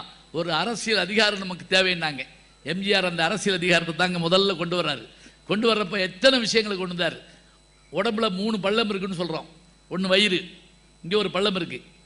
இதயம், இங்கே ஒரு பள்ளம் இருக்குது. மூளை, இங்கே ஒரு பள்ளம் இருக்குது. இந்த 3 பள்ளத்தையும் எப்படி நிரப்புறது? வயிற்று பள்ளத்தை உணவால் நிரப்ப வேண்டும், சத்துணவு. இதய பள்ளத்தை அன்பால் நிரப்ப வேண்டும், எம்ஜிஆருடைய கனிவு. மூளையில் இருக்கக்கூடிய பள்ளத்தை அறிவால் நிரப்ப வேண்டும், பல்கலைக்கழகங்களை உருவாக்கிய பெருமை. இது எல்லாம் 5 பல்கலைக்கழகம். வேற ஒன்றும் இல்லைங்க. அவருக்கு தாய்மொழி மலையாளம் தான், பிறந்தது கண்டியில் தான். நான் தான் முதல்ல நான் சொல்லிட்டு இருந்தேன். ஆனால் யாரும் யோசிக்காத, எனக்கு தெரிஞ்சு நாமு வெங்கடசாமி நாட்டார் என்ற ஒரு தமிழறிஞர், அவர் ஒருத்தர் தாங்க முதல்ல 1930களில் சொல்கிறாருங்க, எப்படி தமிழ்நாட்டில் தமிழருக்கு என்று ஒரு பல்கலைக்கழகம் இருக்க வேண்டும்ங்கிறாரு. அந்த பல்கலைக்கழகம் இருக்க வேண்டும் என்கின்ற அந்த வார்த்தையை யார் எம்ஜிஆர் இடத்துல சொன்னார்களோ இல்லையோங்க, அவர் என்ன பண்ணார்? தமிழ்நாட்டில் தஞ்சாவூரில் பல்கலைக்கழகம் தொடங்கும். சரி, எவ்வளவு ஏக்கர் நிலம் வேணும்னு கேட்டாங்க. பல்கலைக்கழகத்துக்கு எவ்வளோ வேணும்னா குறைஞ்சது 100 ஏக்கராது வேணும் அப்படின்னு கேட்டிருக்காங்க. உடனே 100 ஏக்கர் போய் கேட்டாங்களாம். எம்ஜிஆர் சொன்னாரா, 100 ஏக்கர் 100 ஏக்கர் 1000 ஏக்கர் வச்சுக்கோங்க. 1000 ஏக்கர் தமிழுக்கு பல்கலைக்கழகத்துக்கு கொடுத்த ஒரே வள்ளல் யாருன்னா அவர் தாங்க. இப்போ நம்ம கேட்குறப்ப தயங்கி கேட்போங்க. பணக்காரர்னு யார் தெரியுங்களா? அழகா சொன்னா, சித்திரமும் கைப்பழக்கம், செந்தமிழும் நாப்பழக்கம், வைத்ததொரு கல்வி மனப்பழக்கம், நித்தம் நடையும் நடைப்பழக்கம், நட்பும் தயையும் கொடையும் பிறவிக்கணும். பயப்படாதீங்க, சொல்லிடுவேன் என்னன்னு. ஏன்னா பேசிக்கிட்டு வர்றப்ப ஒரு பாட்டு சொன்னால் சிலருக்கு முகம் மாறி போகுது, அப்படியே என்ன வேற மொழி பேசுகிறாருன்னு. சித்திரம் படம் போட்டு பாருங்க வந்துடும். செந்தமிழ் பேசி பாருங்க தமிழ் வந்துடும். செல்ல பேசினா வராது, பில்லுதான் வரும். மேடையில் பேசணும். சித்திரம் செந்தமிழ் பணப்பாடம் பண்ணி பாருங்க வந்துடும். நித்தம் நடையும் நடைப்பழக்கம் என்ன தெரியுங்களா? நடைனா ஒழுக்கம்னு அர்த்தம். நம்ம வாட்டுக்கு வாக்கிங்னு நினைக்கப்படாது. ஒழுக்கத்தை பழகுனா வந்துருமா? இது 4 பழகுனா வந்துடும். 3 பாரம்பரியமாக வரணும். அது என்ன? நட்பு, தயை, கொடை, பிறவிக்குணம். இது 3 ஹெரிடிட்ரி ஜீன்ஸில் வரணுமா? ஒரு பணப்பா இருந்தால் ஐயா இவ்வளோ பெரிய சிந்தனையை செஞ்சுருக்காருன்னா சாதாரணமா? ஒரு பணக்காரர் சேர் போட்டு உட்காந்துருந்தாருங்க. அந்த வழியாக ஒரு பிச்சைக்காரன் போனான். வீட்டை பார்த்தான், அவரை பார்த்தான். ஐயா கொஞ்சம் சோறு போடுங்க. சோறு இல்லை, போ.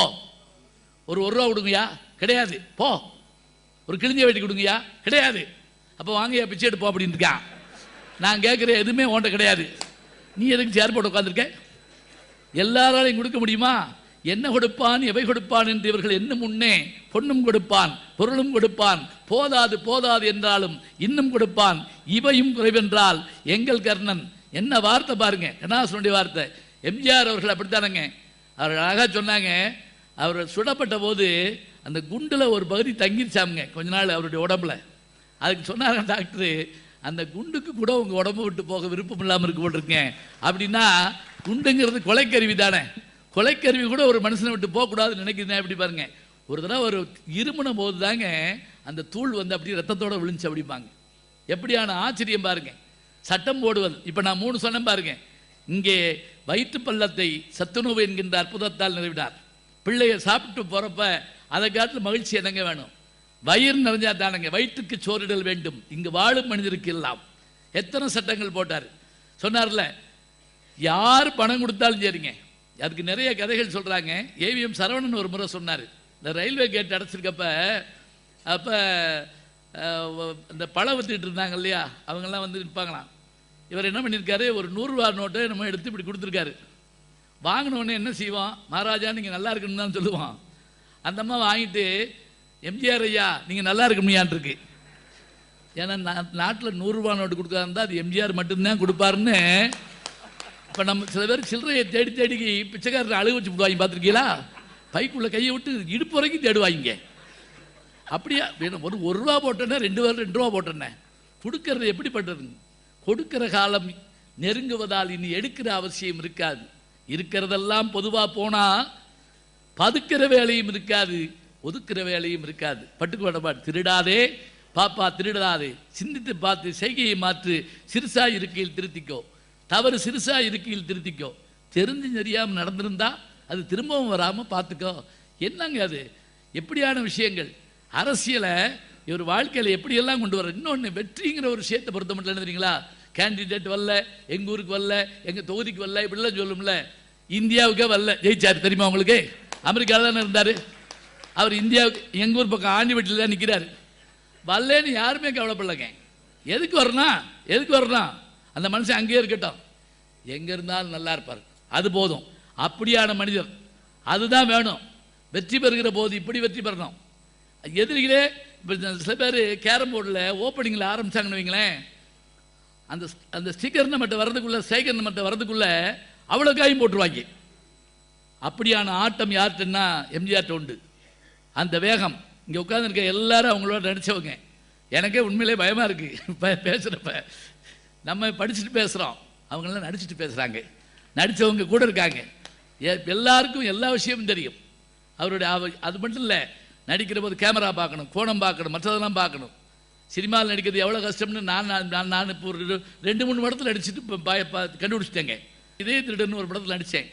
அதில் ஒரு சீனில் தக்காளி பழத்தை தின்னுக்கிட்டே அந்த நடிகையோட பேசிக்கிட்டே, நீங்கள் இருங்க கேமரா ஜன்னலுக்கு வெளியே இருக்குன்னு சொன்னார் டைரக்டர் சரண்.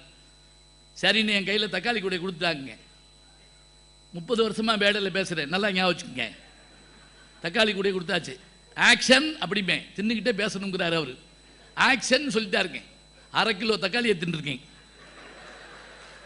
ஒரு டைலாக் வர மாட்டேங்குது. தின்னா பேச முடியல, பேசுனா திங்க முடியல. நான் அப்புறம் டைரக்டர்கிட்ட கேட்டேன், ஆப்பிள் வேணா திங்கவா அப்படின்னு கேட்டேன். அவர் உடனே சிரிச்சிட்டாரு, நீங்கள் ஒரு பழம்பெரும் நடிகர் அப்படின்னாரு. ரொம்ப பேருக்கு புரியலைன்னு நினைக்கிறேன். 2 அர்த்தம். பழம்பெரும் நடிகர்னு என்ன அர்த்தம்? பழமா திம்பான்னு ஒரு அர்த்தம். இன்னொன்று என்ன, பெரிய பழம்பெரும் நடிகர் எஸ்யூசிபியா எம்ஆர் ராதா மாதிரி. இந்த ஸ்லேடையெல்லாம் புரிஞ்சு வைங்க. ஒரு வார்த்தை தான் சொல்லணும், அதுக்கு இன்னொரு அர்த்தம் தெரிஞ்சிச்சுன்னா அது மாதிரி சந்தோஷம் உலகத்தில் கிடையாது. இப்போ ஒரு வாத்தியார் பாடம் நடத்திக்கிட்டு இருந்தார். திடீர்னு அதில் கண்ணதாசன் பாட்டு வந்துச்சு. இந்த பாட்டை பாடினா நல்லா இருக்கும்னாரு. ஒரு பையன் திருச்சி என்ன கேட்டான் தெரியுமா? ஐயா உங்களுக்கு பாட தெரியுமா அப்படி தானே கேட்கணும்.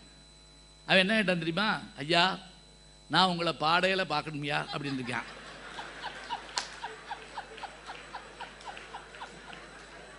நான் உங்களை பாடையில் பார்க்கணுமையா. இன்னொருத்தன் கேட்டேன், எப்போ பார்க்கலாம்யா? என்ன வாரமாக போவார். இந்த சொல்லு பாருங்க, இதில் பல பேர் சிரிக்கலை, எனக்கு தெரியுது. நான் இங்கிலீஷ் படம் பார்க்குற மாதிரி உட்காந்துருக்கீங்க. இந்த இங்கிலீஷ் படத்தில் சில பேர் தெரிஞ்சு சிரிப்பாங்க, சில பேர் சிரிக்கிறவனை பார்த்து சிரிப்பாங்க. ஒருத்தன் கேட்டேன், என்னடா அவன் மாத்திரம் சிரிக்கிறான், அடுத்த சீனில் நம்ம சிரிப்போம்டா, நம்ம என்ன காசு கொடுக்கலையா? நல்ல சொற்களை கேட்டவனே உள்வாங்கணும். இங்கே பாருங்க, இங்கே சாப்பிட்ட உணவு இங்கே போனால் 3 மணி நேரங்க. இங்கே கேட்டது நம்ம மனசுக்குள்ளேயே அறிவுக்குள்ளேயே போனால் சாகிற வரைக்கும் மறக்கக்கூடாது.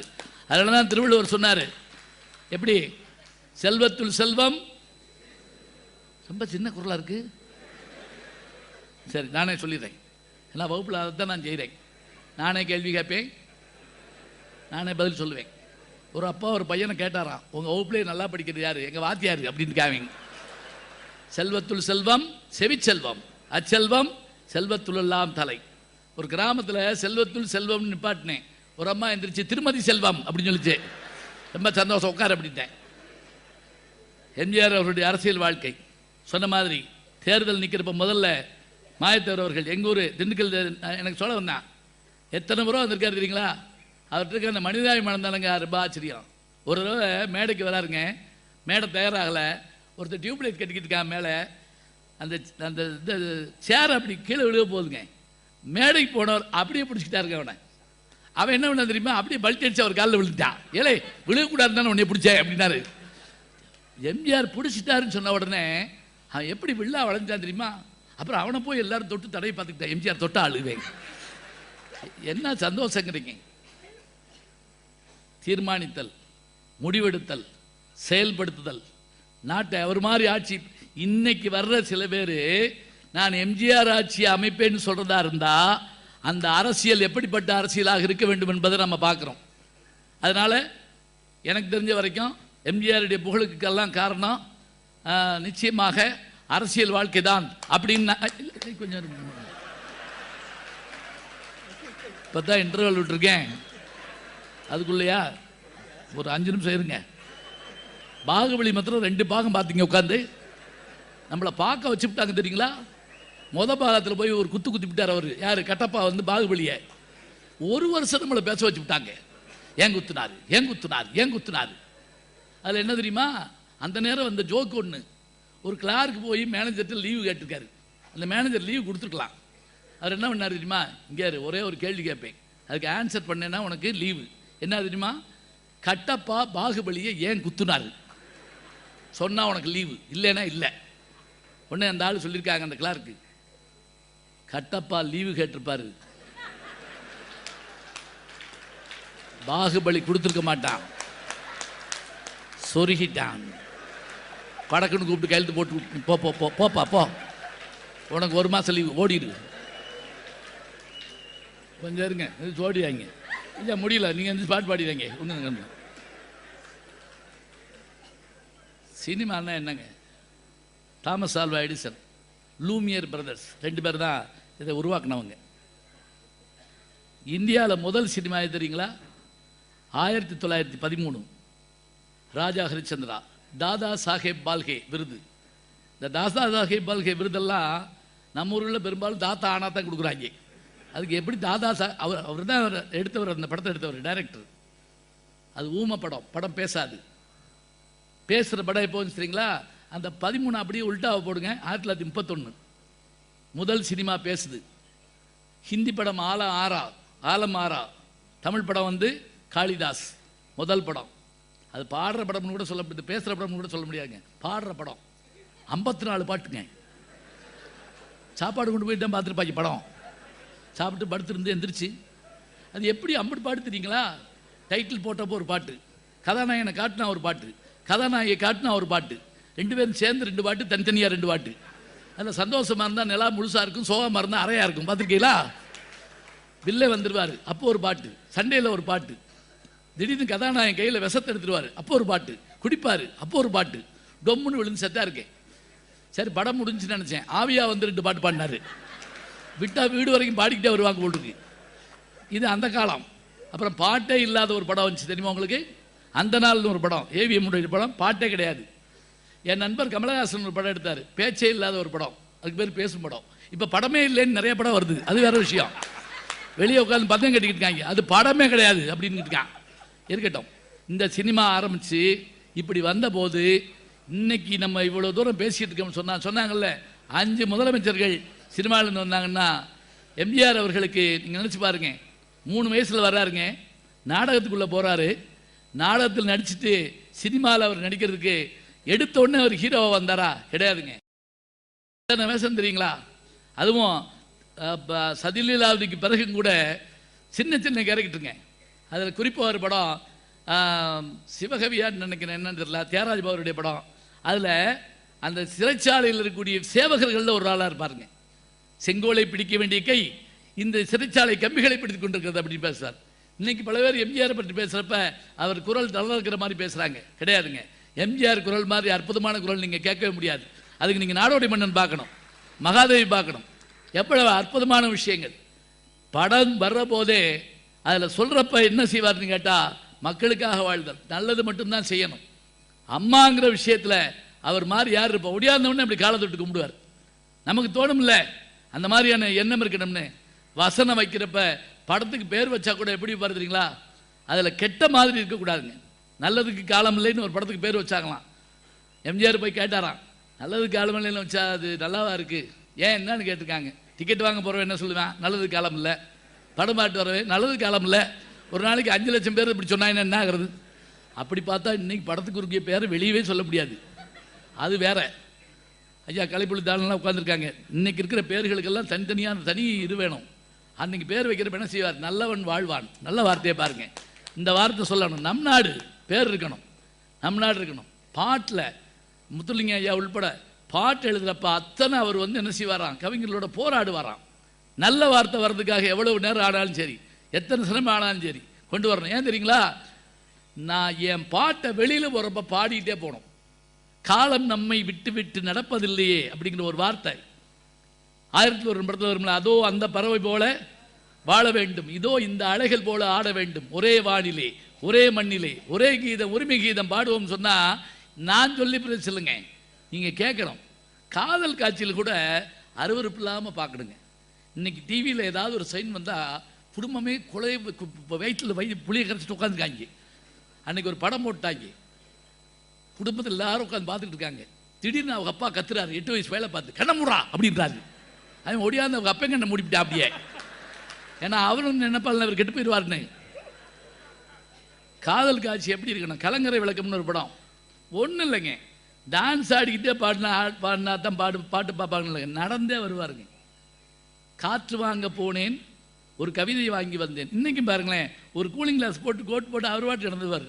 காதல் எப்படி இருக்கும், நல்ல நிலவு தூங்கும் நேரம் அவள் நினைவு தூங்கவில்லை, கொஞ்சம் விலகி நின்ற போதும் இந்த இதயம் தாங்கவில்லை, நடை பழகும் போது தென்றல் விடை சொல்லி கொண்டு போகும், அந்த அழகு ஒன்று போதும் நெஞ்சை அள்ளி கொண்டு போகும், காற்று வாங்க போனேன் ஒரு கவிதை வாங்க வந்தேன்னா, இதை செகண்ட் ஷோல மண்ணில் படுத்துட்டு படம் பார்ப்போம் பார்த்தீங்களா, பார்த்துட்டு சைக்கிளில் வரப்போ பாடிட்டு வருவாங்க.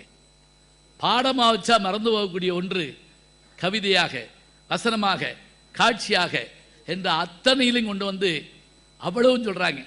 ஒரு செய்தியை சொல்லி முடிச்சிடுறேன். எப்படி, இப்போ கொஞ்ச நாளைக்கு முதல்ல சென்னைக்கு வந்திருந்தப்ப நான் என் நண்பர் போயிட்டு இருந்தோம். அவர் என்ன பண்ணார், சிகரெட்டு குடிச்சிக்கிட்டு வந்தவர் திடீர்னு இப்படி மறைச்சாருங்க. நான் ஒன்று உங்கள் அப்பா பார் வர்றாரா அப்படின்னேன். இல்லைன்னாரு. வாத்தியார் வர்றாரா அப்படின்னேன். இல்லைன்னாரு. அப்புறம் என்ன குடிக்க வேண்டியதானே, எம்ஜிஆர் சமாதி இருக்கு, எம்ஜிஆர் சமாதி கிட்ட சிகரெட்டு குடிக்க மாட்டேன். யார் இந்த மனிதனை திருத்தியது யோசிச்சு பாருங்க. சிகரெட் குடிக்கக்கூடாதுங்கிற அப்புறம் இருக்கட்டுங்க, குடித்தா கூட இப்படி லேசாக மறைச்சி வச்சுக்கிற அளவுக்கு இருக்குன்னு சொன்னால் அவர் இப்போ இல்லைங்க நம்மகிட்ட. ஆனால் இல்லைன்னு யாராவது சொன்னால் நம்ப முடியுமா? எங்களை விடுங்க, அவர்களோட வாழ்ந்த உங்களால் நம்ப முடியுமா? திடீர்னு இந்த சில நண்பர்களுடைய நம்பரை அழிக்க மனசு வரா தெரியுங்களா? அவங்க இல்லைன்னா கூட ஒரு நாளைக்கு அந்த ஃபோன் வரட்டுமே அப்படிமோ. அதுபோல் நான் முதலே சொன்னேன், வையத்துள் வாழ்வாங்கு வாழ்பவன் வானுரையும் தெய்வத்தில் வைக்கப்படும் என்று சொன்னால், சினிமாவில் எல்லா கலையும் அறிந்தவர், நடிப்பு, பாட்டை கொண்டு வந்து வைக்கிறதுக்கான முறை உங்களுக்கு தெரிஞ்ச படம் தான் குடியிருந்த கோயில். அதில் ஆடலுடன் பாடலை கேட்டுங்கிற பாட்டு முதல்ல இல்லைங்கிறாங்க. அப்புறம் அந்த பாட்டை சேர்க்குறாங்க. யாரோட ஆடர்னு கேட்டாரா எம்ஜிஆர். எல் விஜயலட்சுமி என்ற நடிகை, அவங்கள சொல்கிறாங்க. 1 மாதம் தள்ளி போட்டு ஷூட்டிங் அப்படின்னாராம். ஏன் தெரியுமா, 6 வயசுலேருந்து அந்த பிள்ளை ஆடுறா. அவங்களோட போய் ஆடுறப்ப நான் எப்படி ஆடணும், நான் என்னை தயாரிச்சுக்கிறணும். ஞாபகம் வச்சுக்கோங்க. அந்த பாட்டு அந்த படத்தில் நீங்கள் பார்க்கலாம். இன்னைக்கு போட்டாலும் சரி, பார்த்து ஆடாத ஆள் இருக்காது.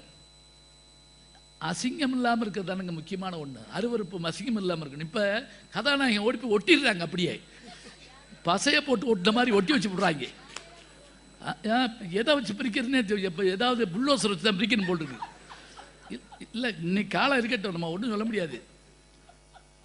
ஆனால் எவ்வளோ தன்மையாக, எவ்வளோ உண்மையாக, எவ்வளோ சத்தியமாக சினிமாவில் அரசியல் வைத்திருந்தார். அரசியலில் கூட சினிமாவுக்கான தகுதிகளை வைத்திருந்தார். எல்லா நடிகர்களும் கூட்டு பாராட்டுவார். யாரும் பசிச்சிருக்கக்கூடாதுன்னு நினச்சிருப்பார் எப்போவுமே. இந்த எண்ணம் இருக்கிறவ அந்த சந்தோஷம் தானங்க அவருடைய வாழ்க்கையை பொறுத்தமட்டில் எவ்வளோ பெருசு கொடுத்தது. இன்னும் நல்ல நல்ல விஷயங்கள் 1000 இருக்குது. ஆனாலும் கூட நம்ம பொறுத்த மட்டில் அடுத்த நிகழ்வு காத்திருக்க காரணத்தால் இது 1ஆம் பாகம்னு வச்சுக்கோங்க, ஓரளவுக்கு பேசியிருக்கோம். ஏன்னா பாகுபலி பார்த்தா 2ஆம் பாகம்னா ஒத்துக்கிறீங்க. இந்த 1ஆம் பாகத்தில் இந்த அளவில் புரட்சி தலைவர் பொன்மனச்செம்மல் எம்ஜிஆர் அவர்கள் அந்த 3 எழுத்து எப்படியான விஷயம் பாருங்க. அந்த பிளாக் அண்ட் ஒயிட் படமாக இருந்தாலும் கலர் படமாக இருந்தாலும் அந்த ட்ரெஸ் கான்சியஸ் உடம்பு சொல்லுவோம், உடம்பு இருக்கக்கூடிய அழகு. தாலி பாக்கியம்னு ஒரு படத்தில் இந்த சிலம்பு சண்டை முடிகிற வரைக்கும் ஆள் உட்காந்துருக்குங்க. அப்புறம் கொஞ்ச நேரம் வெளியே போயிட்டு கூட திரும்பி வருவாங்க. அது அந்த காலத்தில் உத்தமபுத்திரன் படத்துக்கு பழைய உத்தமபுத்திரன், இப்போ சொல்கிற மாதிரி இல்லை, முன்ன ஒரு உத்தமபுத்திரன் மங்கையர்கரசிலாம் அடித்தது பியூ சின்னப்பா. அவர் சிலம்பு சண்டை போடுறத பார்க்கறதுக்கு ஜமீன்தார்கள் வண்டி கட்டிகிட்டு வருவாங்களாம். அப்படியான ஒரு விஷயம் எம்ஜிஆர் அவர்களிடத்தில் இருந்ததுங்க. நம்மோடு வாழ்ந்து நம்மோடு இருந்து நம்மை பெருமைப்படுத்திய அவர் திரையுலகத்தின் மூலமாக அத்தனை பேருடைய மனதிலும் நிறைந்தார் என்று சொன்னால், எனக்கு தெரிஞ்ச வரைக்கும் அரசியல் வாழ்க்கையில் அவர் வெற்றி பெற்றார் என்றால் அதுக்கு அடித்தளமாக அமைந்தது திரையுலகம்தான். திரையுலகம்தான், திரையுலகமே என்று சொல்லி என்றைக்கும் அவரை நாம் மீண்டும் மீண்டும் பார்ப்பது திரையுலகத்தில் தான். இப்போ போட்டால் கூட 1001 100 ஓடுதுன்னு சொன்னால் அந்த பெருமை அவரே சாரும் என்று சொல்லி அன்னாருடைய புகழை உலகெங்கும் பரப்பிக் கொண்டிருக்கின்ற வேந்தரையா அவர்களுக்கும் அவருடைய குடும்பத்தாருக்கும் பல்கலைக்கழகத்துக்கும் நன்றி கூறி விடைபெறுகிறோம். நன்றி. லைக் பண்ணுங்க, ஷேர் பண்ணுங்க. சேனலை யாரும் சப்ஸ்கிரைப் பண்ணாதவங்க இருந்தா சப்ஸ்கிரைப் பண்ணிட்டு பக்கத்தில் இருக்கிற பெல் ஐக்கானை பிரஸ் பண்ணுங்க. அப்பதான் நாங்கள் போஸ்ட் பண்ற வீடியோஸ் உங்களுக்கு நோட்டிபிகேஷனா வரும். உங்களிடமிருந்து விடை பெறுவது உங்கள் ஓவியன் அரியலூர் சுகுமாரன் மற்றும் எம்ஜிஆர் தரிசனம் டீம். அவன் கோயில் இல்லாத இறைவன்.